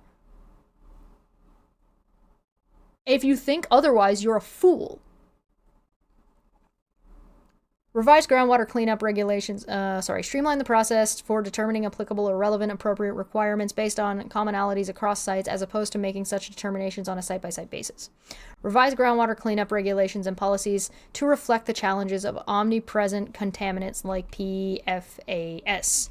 Revisit the designation of PFAS chemicals as hazardous substances under CERSLA. Why? Allow PRPs to perform the statutory required 5-year reviews of Superfund cleanups to free Olam resources. Hey, did you notice earlier in this chapter they said that, we want to take out this requirement to give the government information about greenhouse gas emissions because it's putting undue burden on small businesses and people, and now they're turning around and saying your community has to do the cleanup? That's interesting. Fascinating. It's almost like they're full of shit. and they're actively trying to fuck you over, and they're telling you they're going to actively fuck you over. Actually, to be fair, this was an internal document that they weren't sharing. They didn't make this public, by the way. They didn't come out in the open and tell people that this is what they were actually voting for. This was all behind closed doors. The only reason we know about this is because we were blessed by the furry gods who hacked the system and gave it to us. So they were trying to do this behind the backs of the American people and the American voters. You mean it was a bunch of fucking white suit money grubbing elites that were taking advantage? The swamp? Trying to consume the Republican voters? And then fuck them over behind their back? Wow, it's almost like they're doing the thing that they keep telling people that they're not doing. Dumbass. Keyjangle. Hello. Hello. Hello? When people tell you who they are, listen to them. Expand and fully stand up the Office of Mountains, Deserts, and Plains to support innovative approach to the cleanup of abandoned mines. Develop and execute a 10-year cleanup plan to address lead at all existing cleanup sites that includes benchmarks and milestones that allow for congressional and public oversight of the schedule. Hey, remember that massive ass mess we made of your general vicinity? Yeah, good luck with that. Project 2025. Yeah. RCRA. To streamline waste management, the following changes are needed to in the Office of Resource Conservation and Recovery, ORCR. Create an RCRA post-closure care permit that is tailored only to post-closure obligations. Modify regulations that impede resource efficiency, recycling, and reuse by providing clearly that these materials are not waste. This can be done by fake the numbers, stack the numbers. That's what this is saying. Promulgating a rule that provides an alternative pathway to hazardous waste regulation to allow the transport of material to legitimate recyclers or back to manufacturers to support the recycling and reusal of material. Change the electric manifest, the e-manifest regulations to a 100% electronic system and eliminate all paper manifests and manual filing and data input. This system should operate from a range of common handheld devices that could be expanded to accommodate solid waste and materials for reuse and recycling. Paper is reused and recycled, jackasses. There is way less damage done in paper than there is fucking all the device batteries you're gonna need. What happens if there's a cyber attack? You should have an analog backup if you are a government, period. End of sentence. There should, your government, if you want your government to be safe from cyber attacks, you need to be able to flip to analog at a second's notice. And everything should still operate and be functional at a reasonable capacity through analog means. If you can't do that, you fucking suck. If I lose vMix tomorrow, I have OBS set up. I can still stream. I can do my job. I can do my work. Oh my god. I know how OBS operates. Fuck. And I'm still not going to use StreamYard. I only use StreamYards for one very, very specific thing. And I don't even have to use StreamYards. I just like using it because it's convenient. And I'm lazy. But I don't have to use it. I can stop using it tomorrow and never use it again. I can stop using vMix tomorrow and never use it again. Assign regulations and enforcement of air emission standards under the authority of RCRA Section 3004 or 3004 and revise and modernize the regulations to comport with and integrate with CAA rules. Risk Management Program. If a new Risk Management Program, RMP rule, is finalized by the Biden administration, it should be advised and reflected amendments finalized in 2019 to protect sensitive information. Personnel. The following organizational changes could create resource efficiencies to focus on high-value opportunities. Eliminate or consolidate the regional laboratories to allow OLM to use EPA, other government, or private labs based on expertise and cost.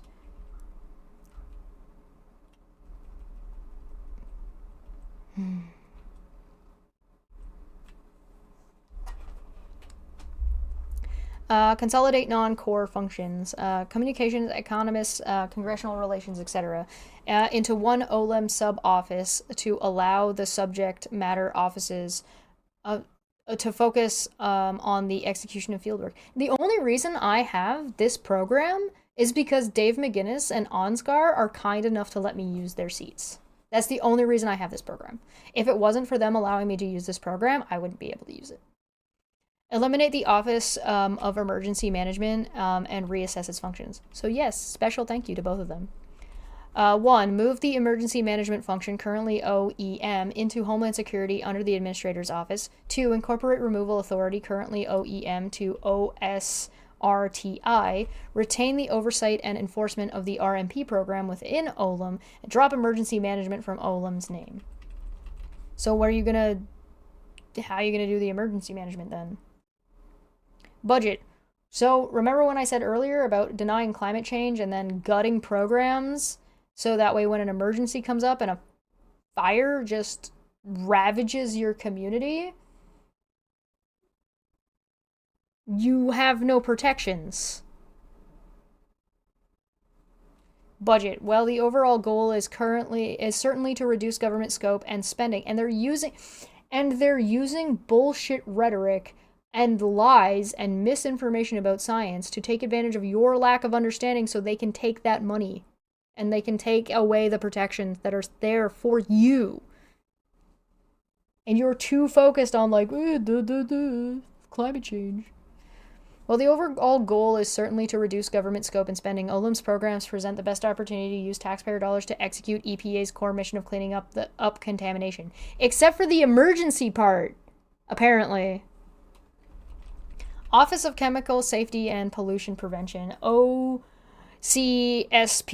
OCSPP primarily oversees the regulation of new and existing chemicals under the Toxic Substance Control Act, the TSCA, and the regulations of pesticides under the Federal Insecticide, Fungicide, and Rodenticide Act, FIFRA, the Federal Food, Drug, and Cosmetic Act, or the FFDCA. These activities are managed in two separate offices, OCSPP, the Office of Pollution Prevention and Toxins, OPPT, Chemicals, and Office of Pesticide Programs, OPP, Pesticides. OCSPP is constantly pressured to ban the use of certain chemicals, typically based on fear as a result of mischaracterization or incomplete science. I don't believe you. Citation needed. Needed reforms and policy. See, they're not going to justify it. They're not going to explain it. They're not going to justify it. They're just blatantly just going to put that out there and then great. Needed reforms and new policy in OPPT chemicals. Ensure that decision making is risk-based rather than defaulting to precautionary hazard-based approaches like the Integrated Risk Information System, or the IRIS. So if we don't know if it's going to be dangerous or not, just use it on people. Just chemtrail bomb people. It'll be fine. What? This is talking about your food and your environment and your day-to-day products that you use.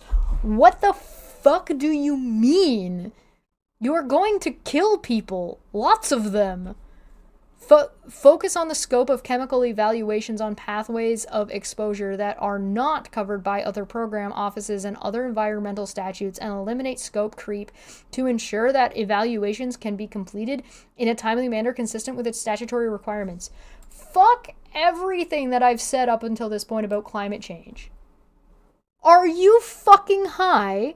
And one of the problems here is that people who want to support this document, or people who want to support the Republicans, can't handle being told that they're wrong or stupid about something. And so they're going to run away from actually hearing what is actually in this thing. They want to let companies use you, and you're paying for it, both by buying the product and through your taxes, for that company to sell you whatever the fuck they want, regardless of whether it may or may not be dangerous, only to have them then not be punished in any way, shape, or form because they're allowed to do that when their product kills people or causes them permanent damage. Things like, cancer or like inflammations. And how are you going to deal with that when you have no health care? Because they talked about gutting that earlier. So they're going to take your money in every fucking aspect. They're going to give it to corporations who are then allowed to harm you. And then you're not even going to be capable of getting any assistance or even be allowed to sue these people because it's in law that they're allowed to do that. And you're voting for these people. And these people were doing this and planning this behind your backs.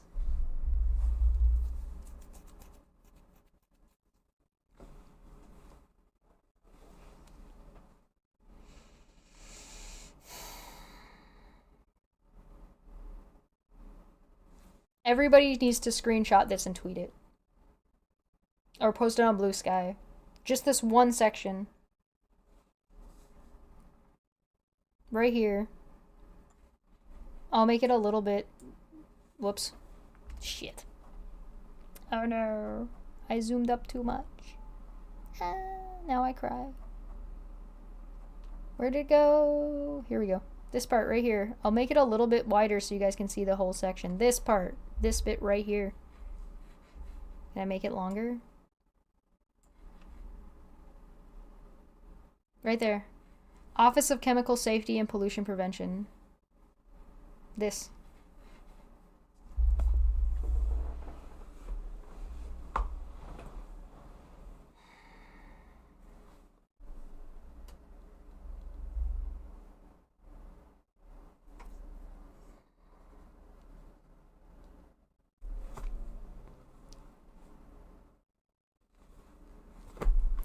What do you want me to do about it?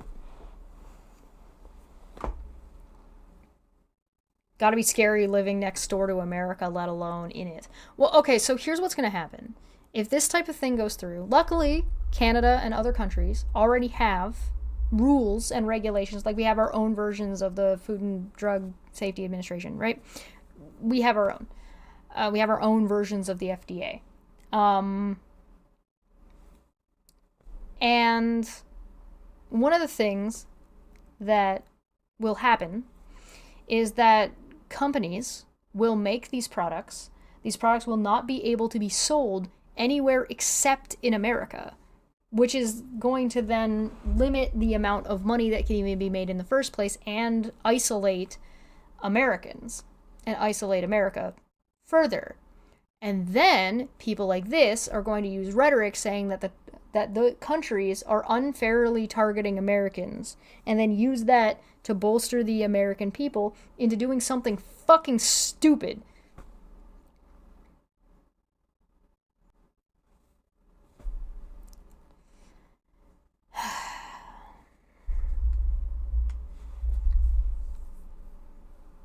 It's such a small little paragraph.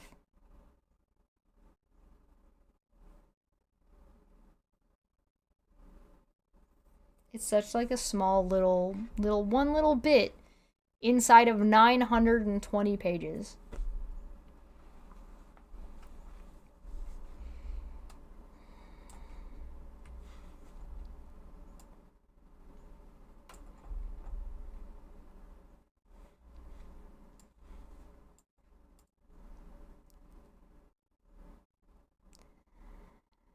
Ensure new chemical evaluations are conducted in a timely manner consistent with statutory requirements to ensure competitiveness of U.S. manufacturers. Except they're not going to have competitiveness because they don't have proper regulations.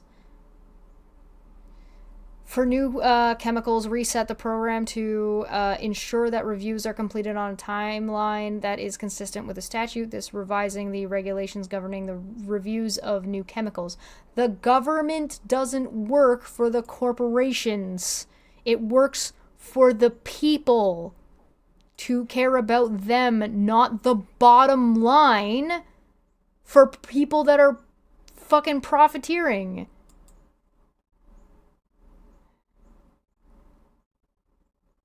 Asmongold's Twitch channel is gone.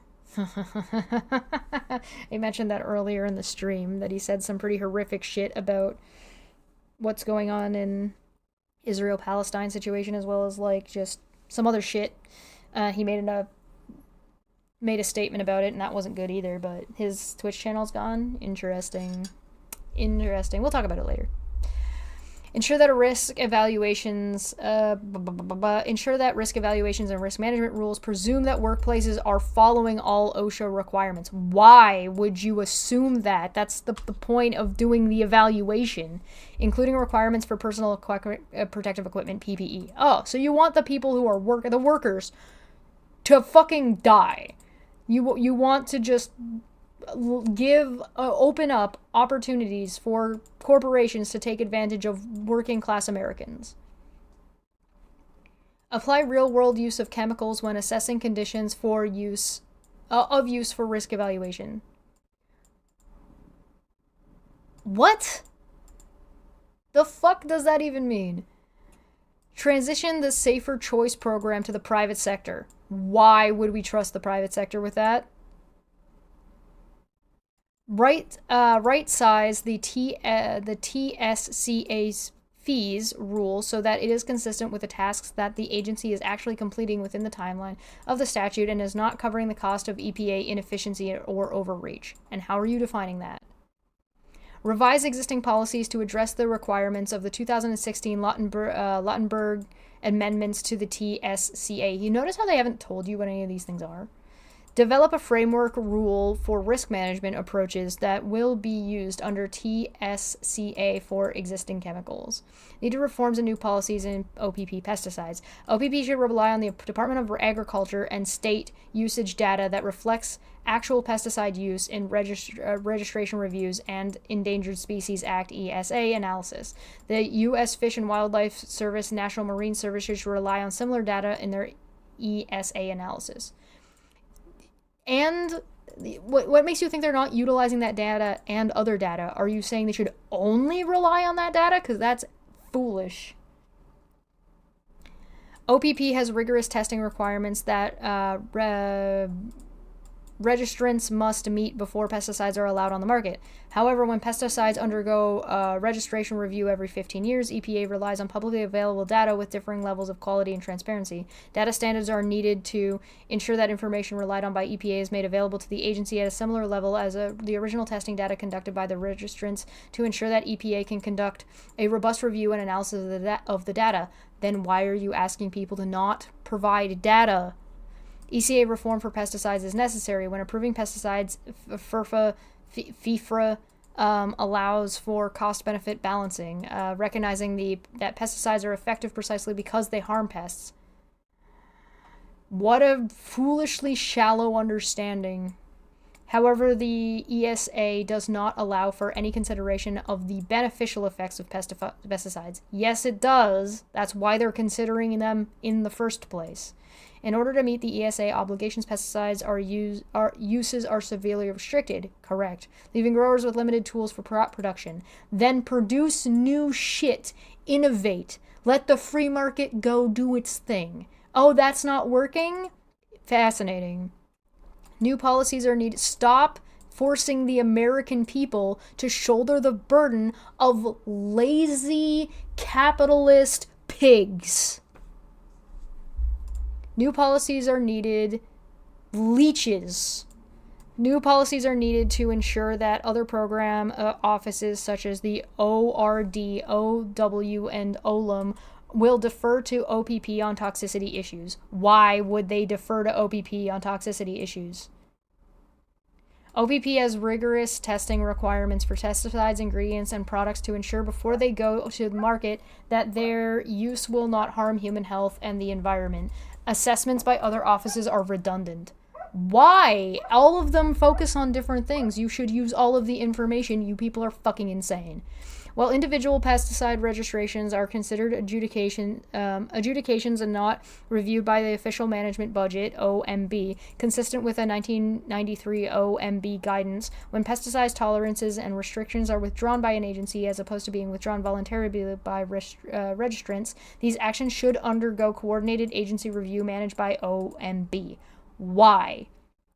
Budget. The Biden administration has expanded the scope and breadth of the regulatory actions with respect to OPPT and OPP, but both programs to continue to maintain that resources are insufficient. OPPT chemicals suffers from a lack of leadership and inability to complete the most basic requirement efficiency in a timely fashion, while EPA has asked for more resources, including higher industry fees. It is not clear that it has the capacity to use additional dollars efficiently. Prove it. With regard, in what way? With regard to the OPP pesticides, pesticide manufacturers feel that the program is underfunded and would like its budget to be increased so that the pesticides actions can be reviewed more quickly. Manufacturers are also willing to pay higher fees to the fee-based portion of the program. However, grower groups have been disappointed by EPA's actions and have sufficient concerns about EPA's ability to conduct science-based risk assessment and take risk management actions that appropriately balance the benefits and risks as required by FIFRA. Guardrails and third-party audits should be part of any funding increases through the Pesticide Registration Improvement Act, or PRIA, or other mechanisms. Office and Research and Development, ORD, and related science activities. While much of this work has not been authorized by law, EPA conducts a wide variety of intramural and extramural research, development, regulatory science, science advisory, peer review, risk assessment, risk management activities that are not legal, or have not been authorized. How? In what way has this not been authorized as part of their main mission? These enterprises include the Office of Research and Development, ORD, the agency's largest employer, as well as the science activities across key programs, regions, and cross-cutting parts of the Administrator Office. EPA's scientific enterprise, including ORD, has rightly been criticized for decades as precautionary, bloated, unaccountable, closed, outcome-driven, hostile to public and legislative input, and inclined to pursue political rather than purely scientific goals. What is a purely scientific goal, first off? Second off, of course they're hostile to legislative and public opinion, because the public and the legislative people don't understand what the fuck they're talking about when it comes to something this particular. Outcome driven, which is the thing you're demanding everything be. Closed, I don't even know what that means. Unaccountable, prove it. Bloated, prove it. And precautionary. What is wrong with being precautionary? You literally demanded this shit earlier. Needed reforms, one-day priorities. Notify Congress that EPA will not conduct any ongoing or planned science activities. You want to be at the forefront of science, and now you're bitching about science.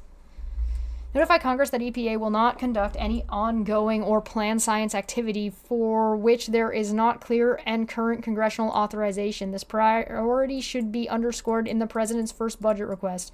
Turn it off. The new president, you can't just turn off a science experiment. You can't just stop the volcano halfway through, dude.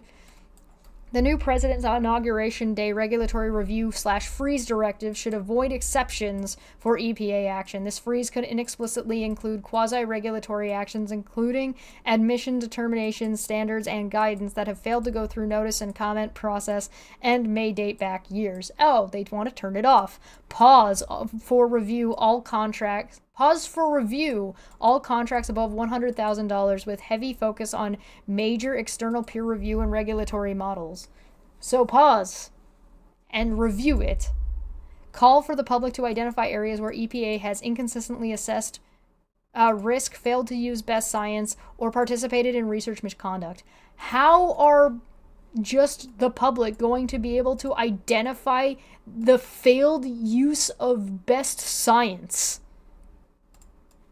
They would have to be able to recognize the best science first, and then understand how it's applied and in what way it's applied, and then be able to assess whether or not they failed. How do you think people are going to be able to do this? With what time? If you've got them working 40 plus hours a week to survive.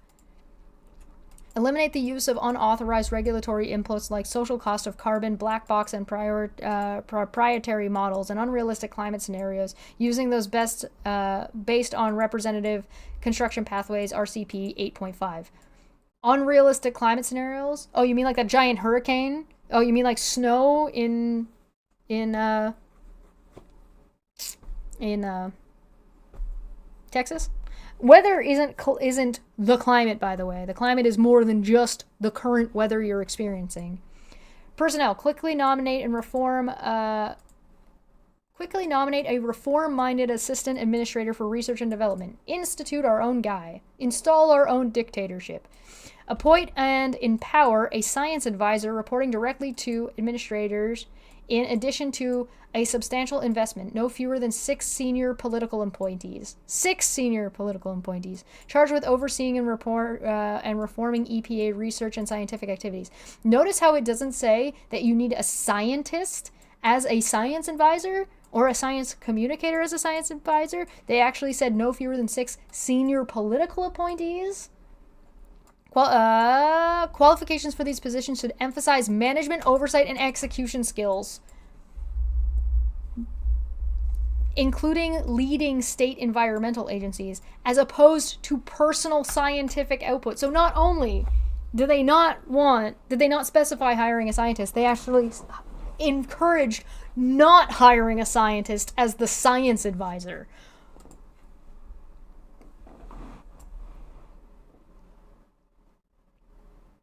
Suspend and review the activities of EPA advisory bodies, many of which have not been authorized by Congress or lack independence, balance, and geographic and viewpoint diversity.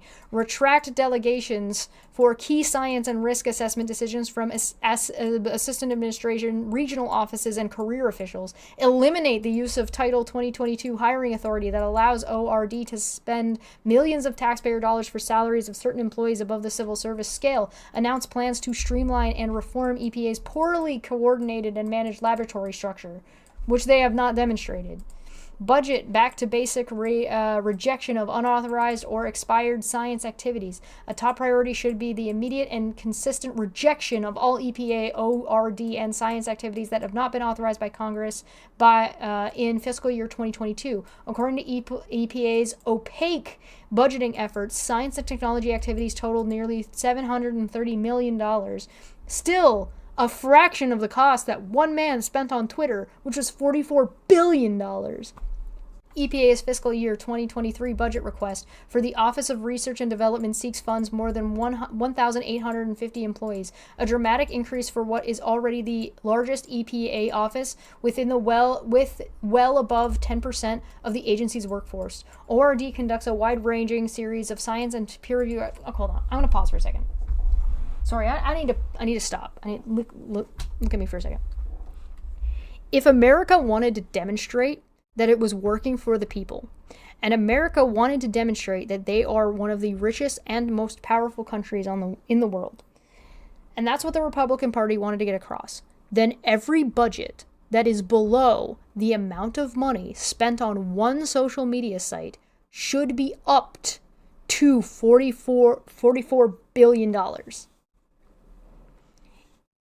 Every program should be $44 billion at minimum. Or are you telling me that the American people don't have enough money to invest as much in themselves, their people, their education, their future, their country, then one guy has to invest in one social media app?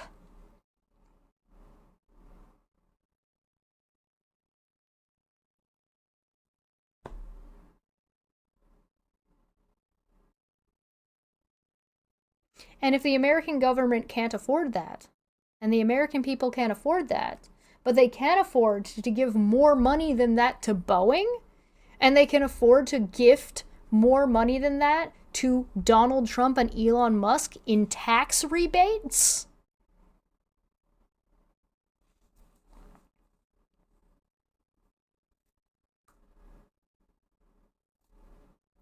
maybe you should reconsider your options.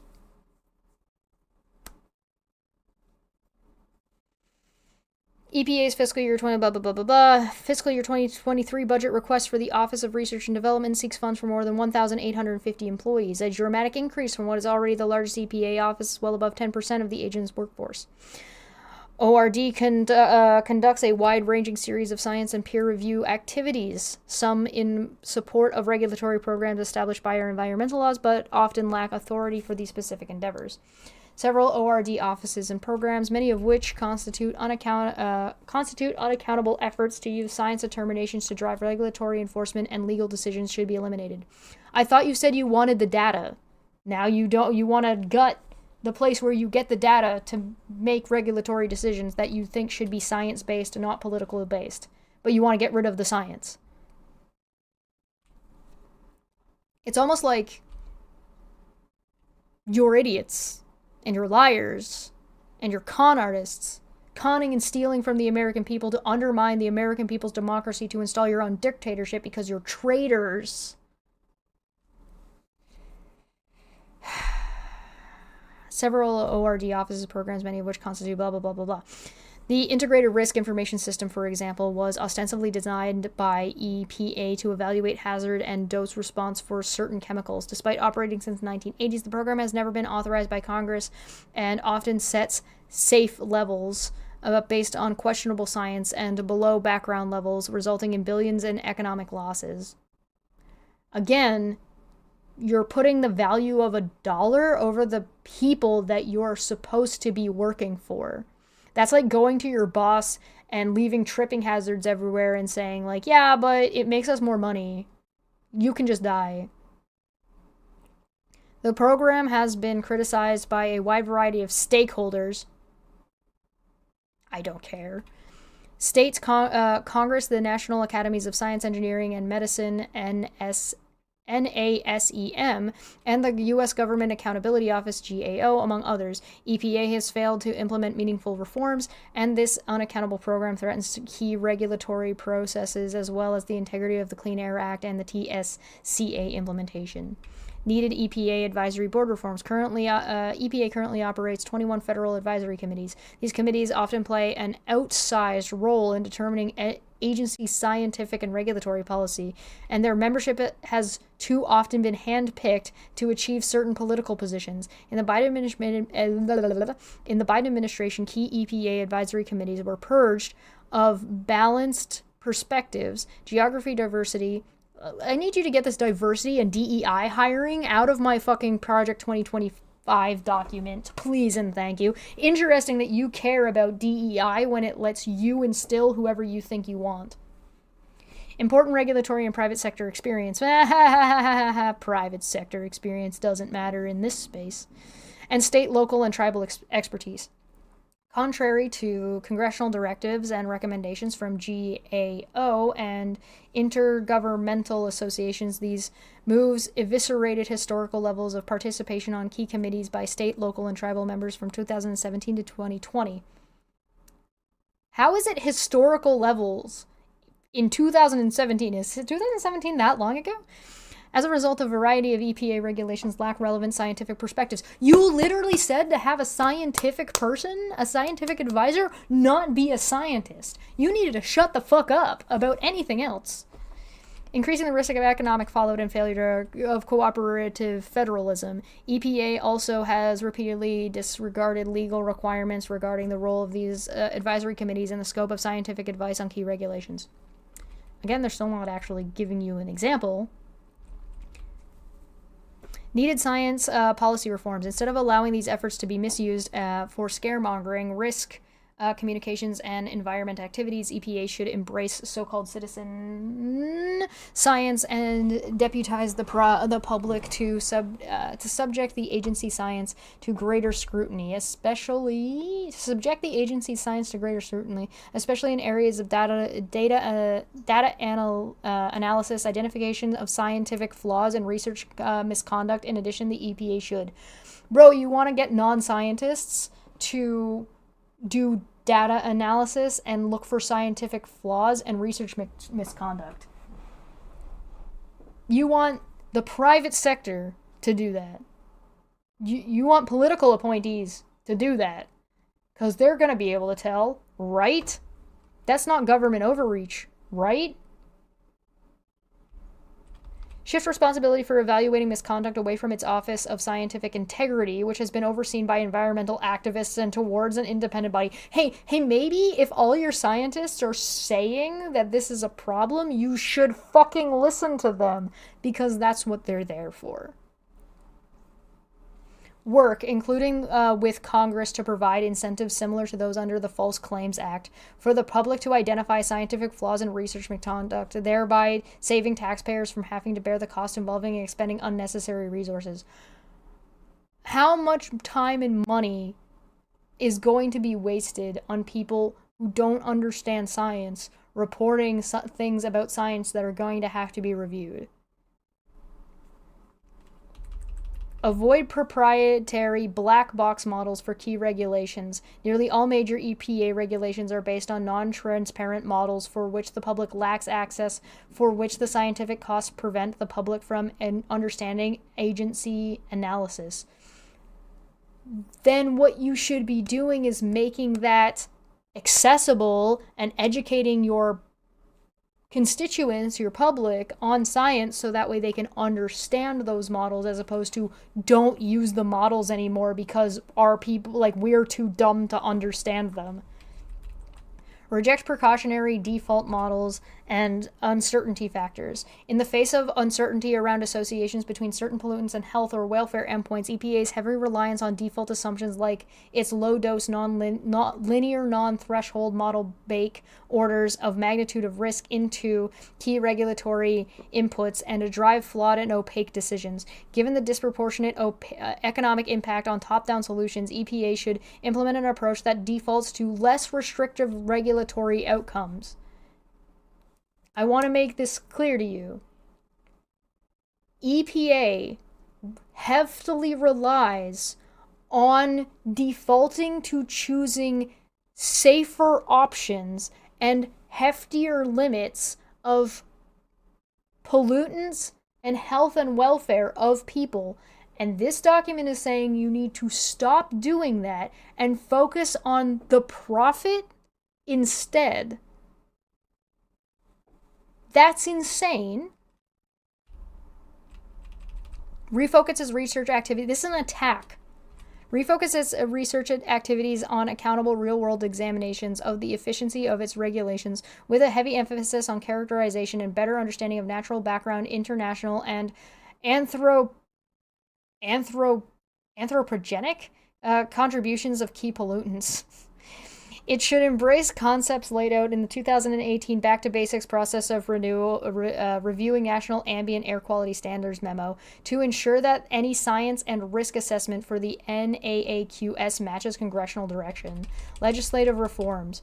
While some reforms can be achieved administratively, especially in areas where EPA clearly lacks congressional authorities of its activities, Congress should prioritize several EPA science activity reforms. Use of the Congressional Review Act for Congress to disapprove the EPA regulations and other quasi-regulatory actions to prohibit substantially similar actions in the future. Reform EPA Science Advisory Board and other advisory boards to ensure independence, balance, transparency, and geographic diversity. So they want DEI hires for people who don't understand science, who might not be able to do as good of a job in a place. Build on recent bipartisan proposals to increase transparency for advisory bodies subject to the Federal Advisory Committee Act, as well as recommendations for the Administrative Conference to the U.S. to strengthen provisions for independence, accountability, geographic diversity, turnover, and public participation. This should include a prohibition on peer review activities for unaccountable third parties that lack independence or application of these same principles of non-governmental peer review bodies, including NASEM. I'm sorry, but other regulatory bodies in the American government do not have the expertise. So if you want to build that expertise in, go for it, but you've been talking about gutting redundancies, so you've already removed that from some of the other options. Add teeth to long-standing executive orders, memorandums, recommendations, and other policies to require EPA regulations are based on transparent, reproducible science. They already are. As well as that the data and publications resulting from taxpayer-funded activities are made immediately available to the public. It should be made available to the public after they've been peer reviewed. Sure. Yeah, fine. But it's not going to do anything if your public doesn't know how to read them. So you should educate your fucking public. Side note, also, by the way, you were complaining earlier about guidelines being used instead of law, and now you're saying executive orders, memorandums, recommendations should be utilized. Not interesting. Reject funds for programs that have not been authorized by Congress, like IRIS, as well as peer-reviewed activities that have not been authorized by Congress. Revisit and repeal or reform outdated environmental statutes. A high priority should be on the repeal or reform of the Global Change Research Act of 1990, which has been misused for political purpose. Citation needed. Repeal Inflation... Oh my god! How much more of this is left? Repeal Inflation Reduction Act programs providing grants for environmental science activities. American Indian Office, or the AIO. AIO is a vital EPA function. It mandates to carry out a 1992 Act of Congress that administers the Indian Environmental General Assistance Program. Period, because, take a drink, of the sovereign-to-sovereign relationship between the U.S. government and federally recognized sovereign Indian nations. This act proposes it. This act's purpose is to assist tribes in developing the capacity to manage their own tribal environmental protection programs and set them up to implement programs for the management of solid and hazardous waste. This office also is the chief office under which the EPA's 1984 Indian policy functions. Needed reforms. AIO should be significantly elevated to stand alone. EPA Assistant Administrator Office. This would send a clear message to the American Indians and Alaskan Native villages that agencies take seriously the environmental issues plaguing Indian countries.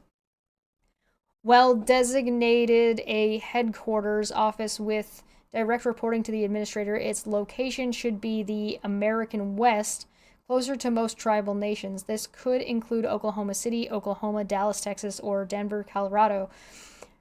The state of Oklahoma is considered a tribal center of America and home to 39 federally recognized tribes, including the 5 civilized tribes, in quotes. The other 2 options are also close to numerous tribes and home to the EPA regional offices. The language in this document makes me uncomfortable. New policies. All EPA tribal grants and tribal matters should be run from this office as a one-stop shop for all tribal affairs. Yeah, because they're not different depending on where they are geographically, which is why you've been demanding geographic diversity for your own shit, and then trying to consolidate all of these people in one fucking place. Budget and personnel. AOE should be led by a politically appointed, Senate-confirmed assistant administrator, ideally one with strong ties to a federally recognized tribe. He or she, hey, get this gendered language out of my Project 2024 language, should have political deputies and staff to assist the political leadership in carrying out any agency policies. You just said you wanted to let them be independent, and now you're like, yeah, but we're going to staff you. Like, what? Huh? Career EPA, thank you, 5 more pages. Career EPA tribal staff are located throughout the nation in all regional offices, but are paid mostly under the budget of the current Office of International and Tribal Affairs, which will be significantly restructured as international functions are reabsorbed into inappropriate media offices. For example, air, water, land, and emergency management. Period, because, take a drink of this.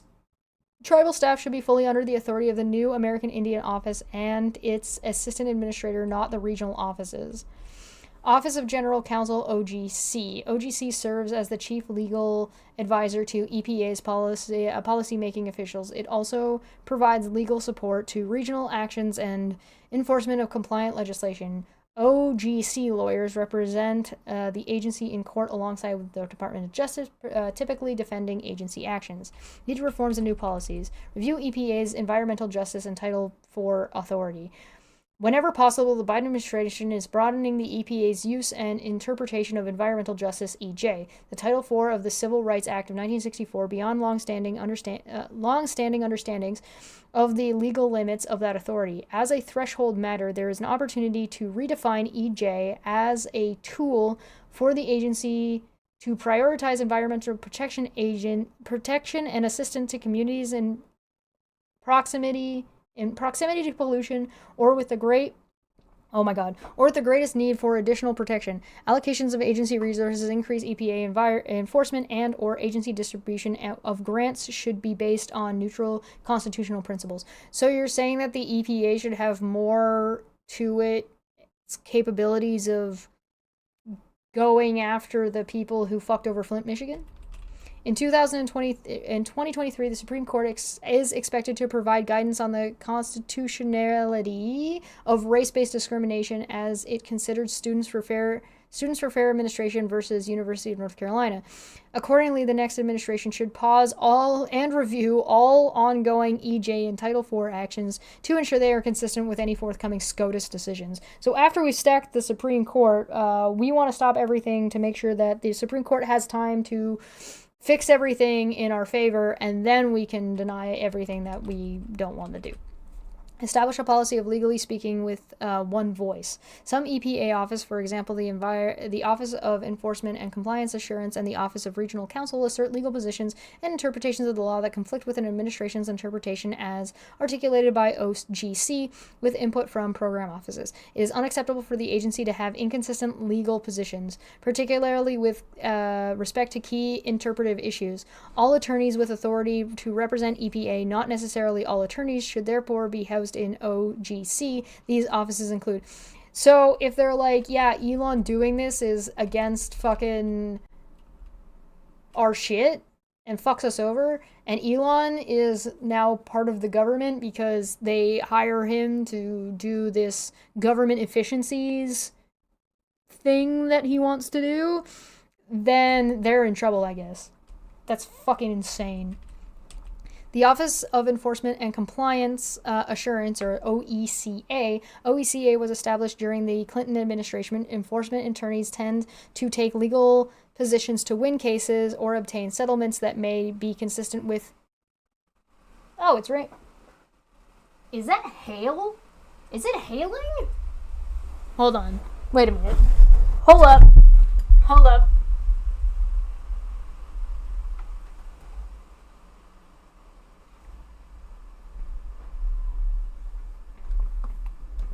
Yeah, it's hailing. It's also kind of rain. Neat. Where was I? Good thing all my tomatoes are inside. And now it stopped.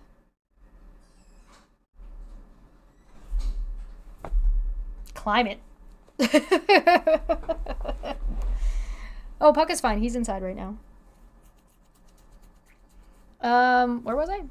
OCA attorneys should be moved to the OGC. Additionally, non-attorney program staff in OECA should be moved into their relevant program offices. For example, the Clean Air Act Enforcement Advisor could be moved to or beyond the avoidance of inconsistent legal positions. The policy would reduce the agency's overall expenditures and duplication of work. To accommodate this new function, OGC could establish a new Deputy General Counsel for enforcement positioned to manage the enforcement attorneys at headquarters and in their regions. So they want to consolidate all of the legal stuff so they can control everything, basically. So there's no removing the checks and balances of having different legal positions. The Office of Congressional and... Puck was outside before we even started streaming. The Office of Congressional and Intergovernmental Affairs, OCIR. OCIR employees should not take legal positions. In all administrations, a White House counsel is key with respect to oversight issues and has an important relationship with OGC. There must be a strategic relationship between OCIR and OGC, but OGC, in consultation with agency clients and White House counsel, should assert EPA legal positions to Congress. For example, the assertion of interest regarding congressional subpoenas, witness availability and testimony and documentation production. The Office of Environmental Justice, the External Civil Rights OEJECR. OEJECR was established during the Biden administration. EJ and civil rights functions were taken from OGC and moved into a standalone office as well as spread throughout the regions. OEJECR should be disbanded. OEJECR's attorneys should be moved back to OGC, and non-legal staff, for example, EJ policy advisors, should be moved back to the administrator's office as is customary. No. The Office of Regional Counsel, ORCs, regional EJ staff efforts, both in the ORC and the policy-making offices, are highly variable. EPA is therefore likely to take inconsistent legal positions to the extent that legal positions are taken by the ORCs and or regional staff. They should be coordinated and approved by OGC and the appropriate regional leadership. For example, nearly all regional offices have EJ action plans or EJ implementation plans. Region 1's EJ action plan is 6 pages and Region 2's is 66 pages. The Region 2 EJ action plan, for example, specifies ORC will conduct EJ training for all legal staff, ellipses, to provide attorney with a simple standard EJ analysis they can use regardless of the context, enforcement, grants, permits, referrals, etc. of the case, end quote. So here's the thing. The law is supposed to be challenged regularly and in different ways by different groups. That's how it evolves. That's how it changes. That's how it gets better. That's how you make changes and implement things in law to make things work for different areas. On top of that, different states have different rules. So EJ is going to matter and be different in different regions. And so you're going to make different legal arguments in Texas than you're going to make in North Carolina or in New York or in Washington, for example. So to try to streamline this all into one area is fucking stupid. In addition, EPA should refrain from publicly undermining the National Environmental Policy Act, NEPA, and EPA process that other agencies should instead focus on providing constructive technical support during the integrity process. So if you're not supporting POTUS, you're not doing it right. Personnel, reviewing OGC's resources to consider reorganization of other attorney functions and leadership of consolidation of the cross-cutting issues law office. Review telework policy and attorneys with permanent duty stations not at EPA headquarters or regional offices. Consider invoking the rotation of SES managers within OGC and ORCs to other EPA offices where appropriate. Monitor all external communications conveying a legal position. Do not allow public events at which the agency puts forth its legal position unless they are specifically approved. For example, agency webinars on sensitive issues. Don't tell the people what the fuck we're doing. Did they not just say they wanted transparency and all this information to be easily publicly available? But what the forms actually say is keep information from the public. Budget. OGC's budget will increase with consolidation of FTE funding that follows attorneys who come from other EPA offices. Reassess duplicative skill sets with consolidation and allow for attrition if needed. Consider allocating resources for regional recruiting to increase geographic diversity from law schools from each state. So they want DEI hiring. Office of Mission Support, OMS, a bastardization of DEI hiring, but DEI hiring.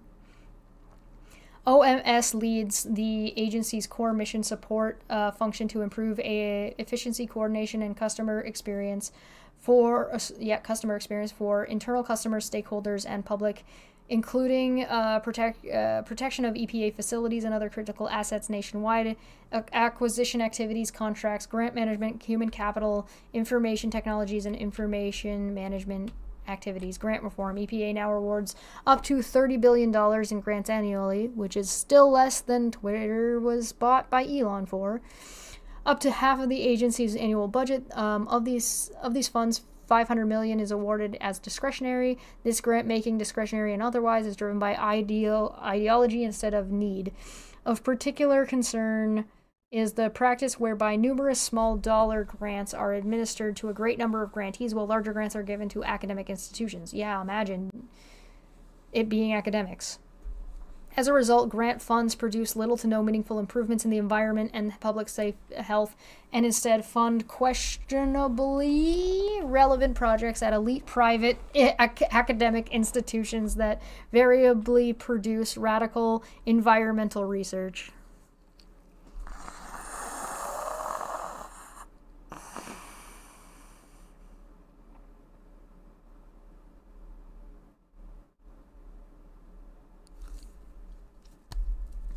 Steps should be taken to ensure that grants are awarded based on need instead of ideological affiliation or academic preference, especially the EPA should. How do you define what is and is not a need? And how do you define how quickly or in what way the fucking science has been relevant? Because I don't think these people would be able to define that, because everything that they're trying to define is based on a cost-effect-benefit analysis. Institute a pause and review for all grant. I'm gonna throw something. I need something. Just fucking throw something. That was my drawing glove.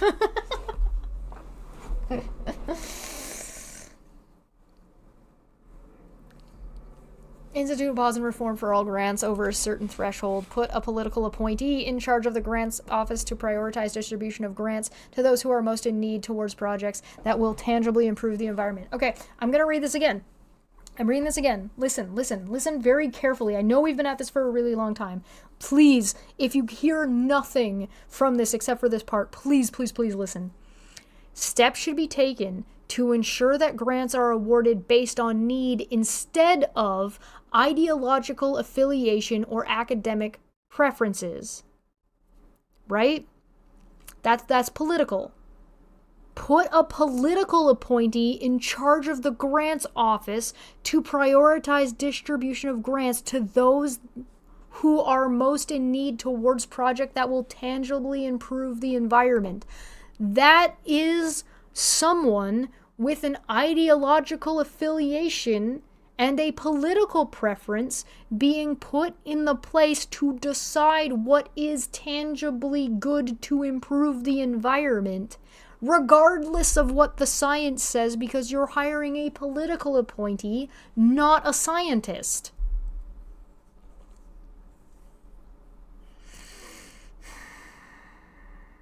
Cap the number of dollar amounts of grants that the Office of Research and Development can award and require that they be reviewed by the Administrator Office. The cap should be $44 billion. Nothing should be any less than the amount that Elon spent on Twitter.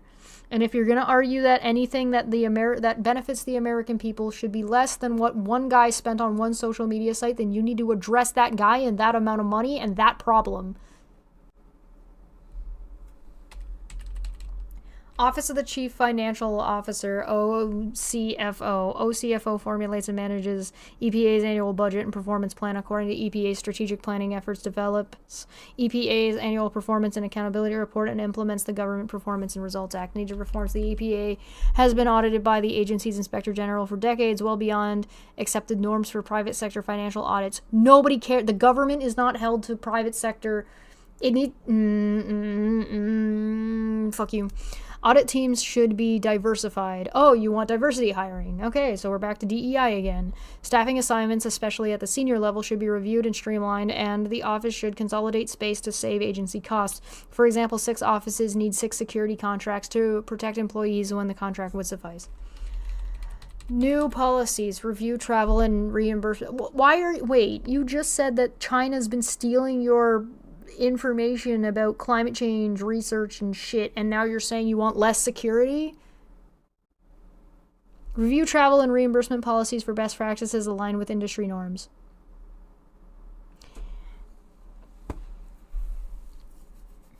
No Republican should be allowed to travel by anything but cart and buggy. And a rowboat that they have to row themselves across the ocean if they need to go across the ocean. That is my punishment to you.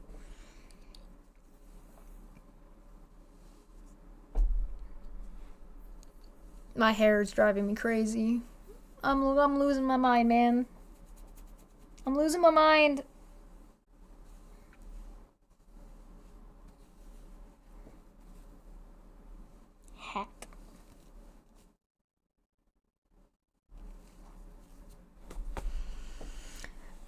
Personnel. The Deputy Financial Chief Officer position is currently reserved for a career official, but political appointees may serve as Associate CFO, Special Advisor, and other senior officials. In addition to evaluating whether the Deputy Chief Financial Officer position should be reserved for a career official, a new administration should immediately fill these positions with political appointees and establish a new political leadership position for appropriations liaison, which is currently overseen by career employees. Budget. OFC. So they want career employees, but don't want career employees. They want their career employees.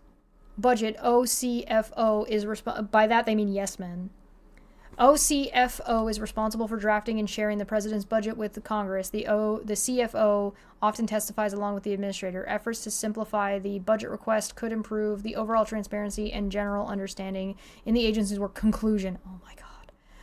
A more conservative EPA that aligns with the policies outlined in this chapter will lead to a better environmental future without unintended consequences. You literally said to ignore consequences that could happen to make a decision that's beneficial now, which means you absolutely will end up with unintended consequences unless your intended consequences is that people fucking die. So if that's your intended consequence, then yeah, I guess it's not an unintended consequence for you, you monsters. Allowing for investment in economic development and job creation, which are key to thriving communities. Cutting EPA's size. You know what jobs and job creation and investment are? Moving money, which is what I said at the beginning. Your money needs to move. Cutting EPA's size and scope will deliver savings to the American taxpayer. No, it won't. Improved transparency will serve as an important check to ensure that the agency's mission is not distorted or co-opted for political gain. Importantly, a conservative... You mean political gain like having all your constituents vote no on something just because you want to use it as a political talking point? Like Kamala Harris's border thing. Importantly, a conservative EPA will deliver tangible environmental improvements to the American people in the form of clean air, cleaner water, and healthier soils. I don't believe you. Authors note this chapter could not be completed without the assistance of numerous policy experts, policy experts, legal professionals, and former appointees. Oh, you mean no scientists? Go figure.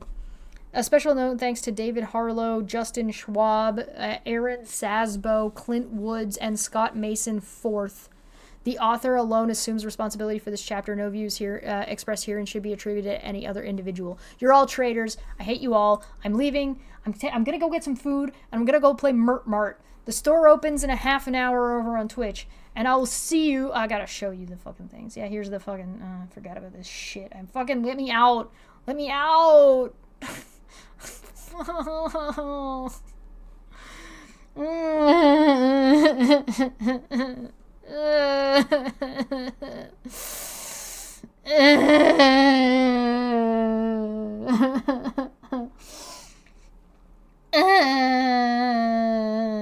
No, I'm leaving. Chapter 14. I'll see you tomorrow. I'm gonna go play Mart to feel better. Because I'm going to solve my upsetness with capitalism by playing capitalism. Bye.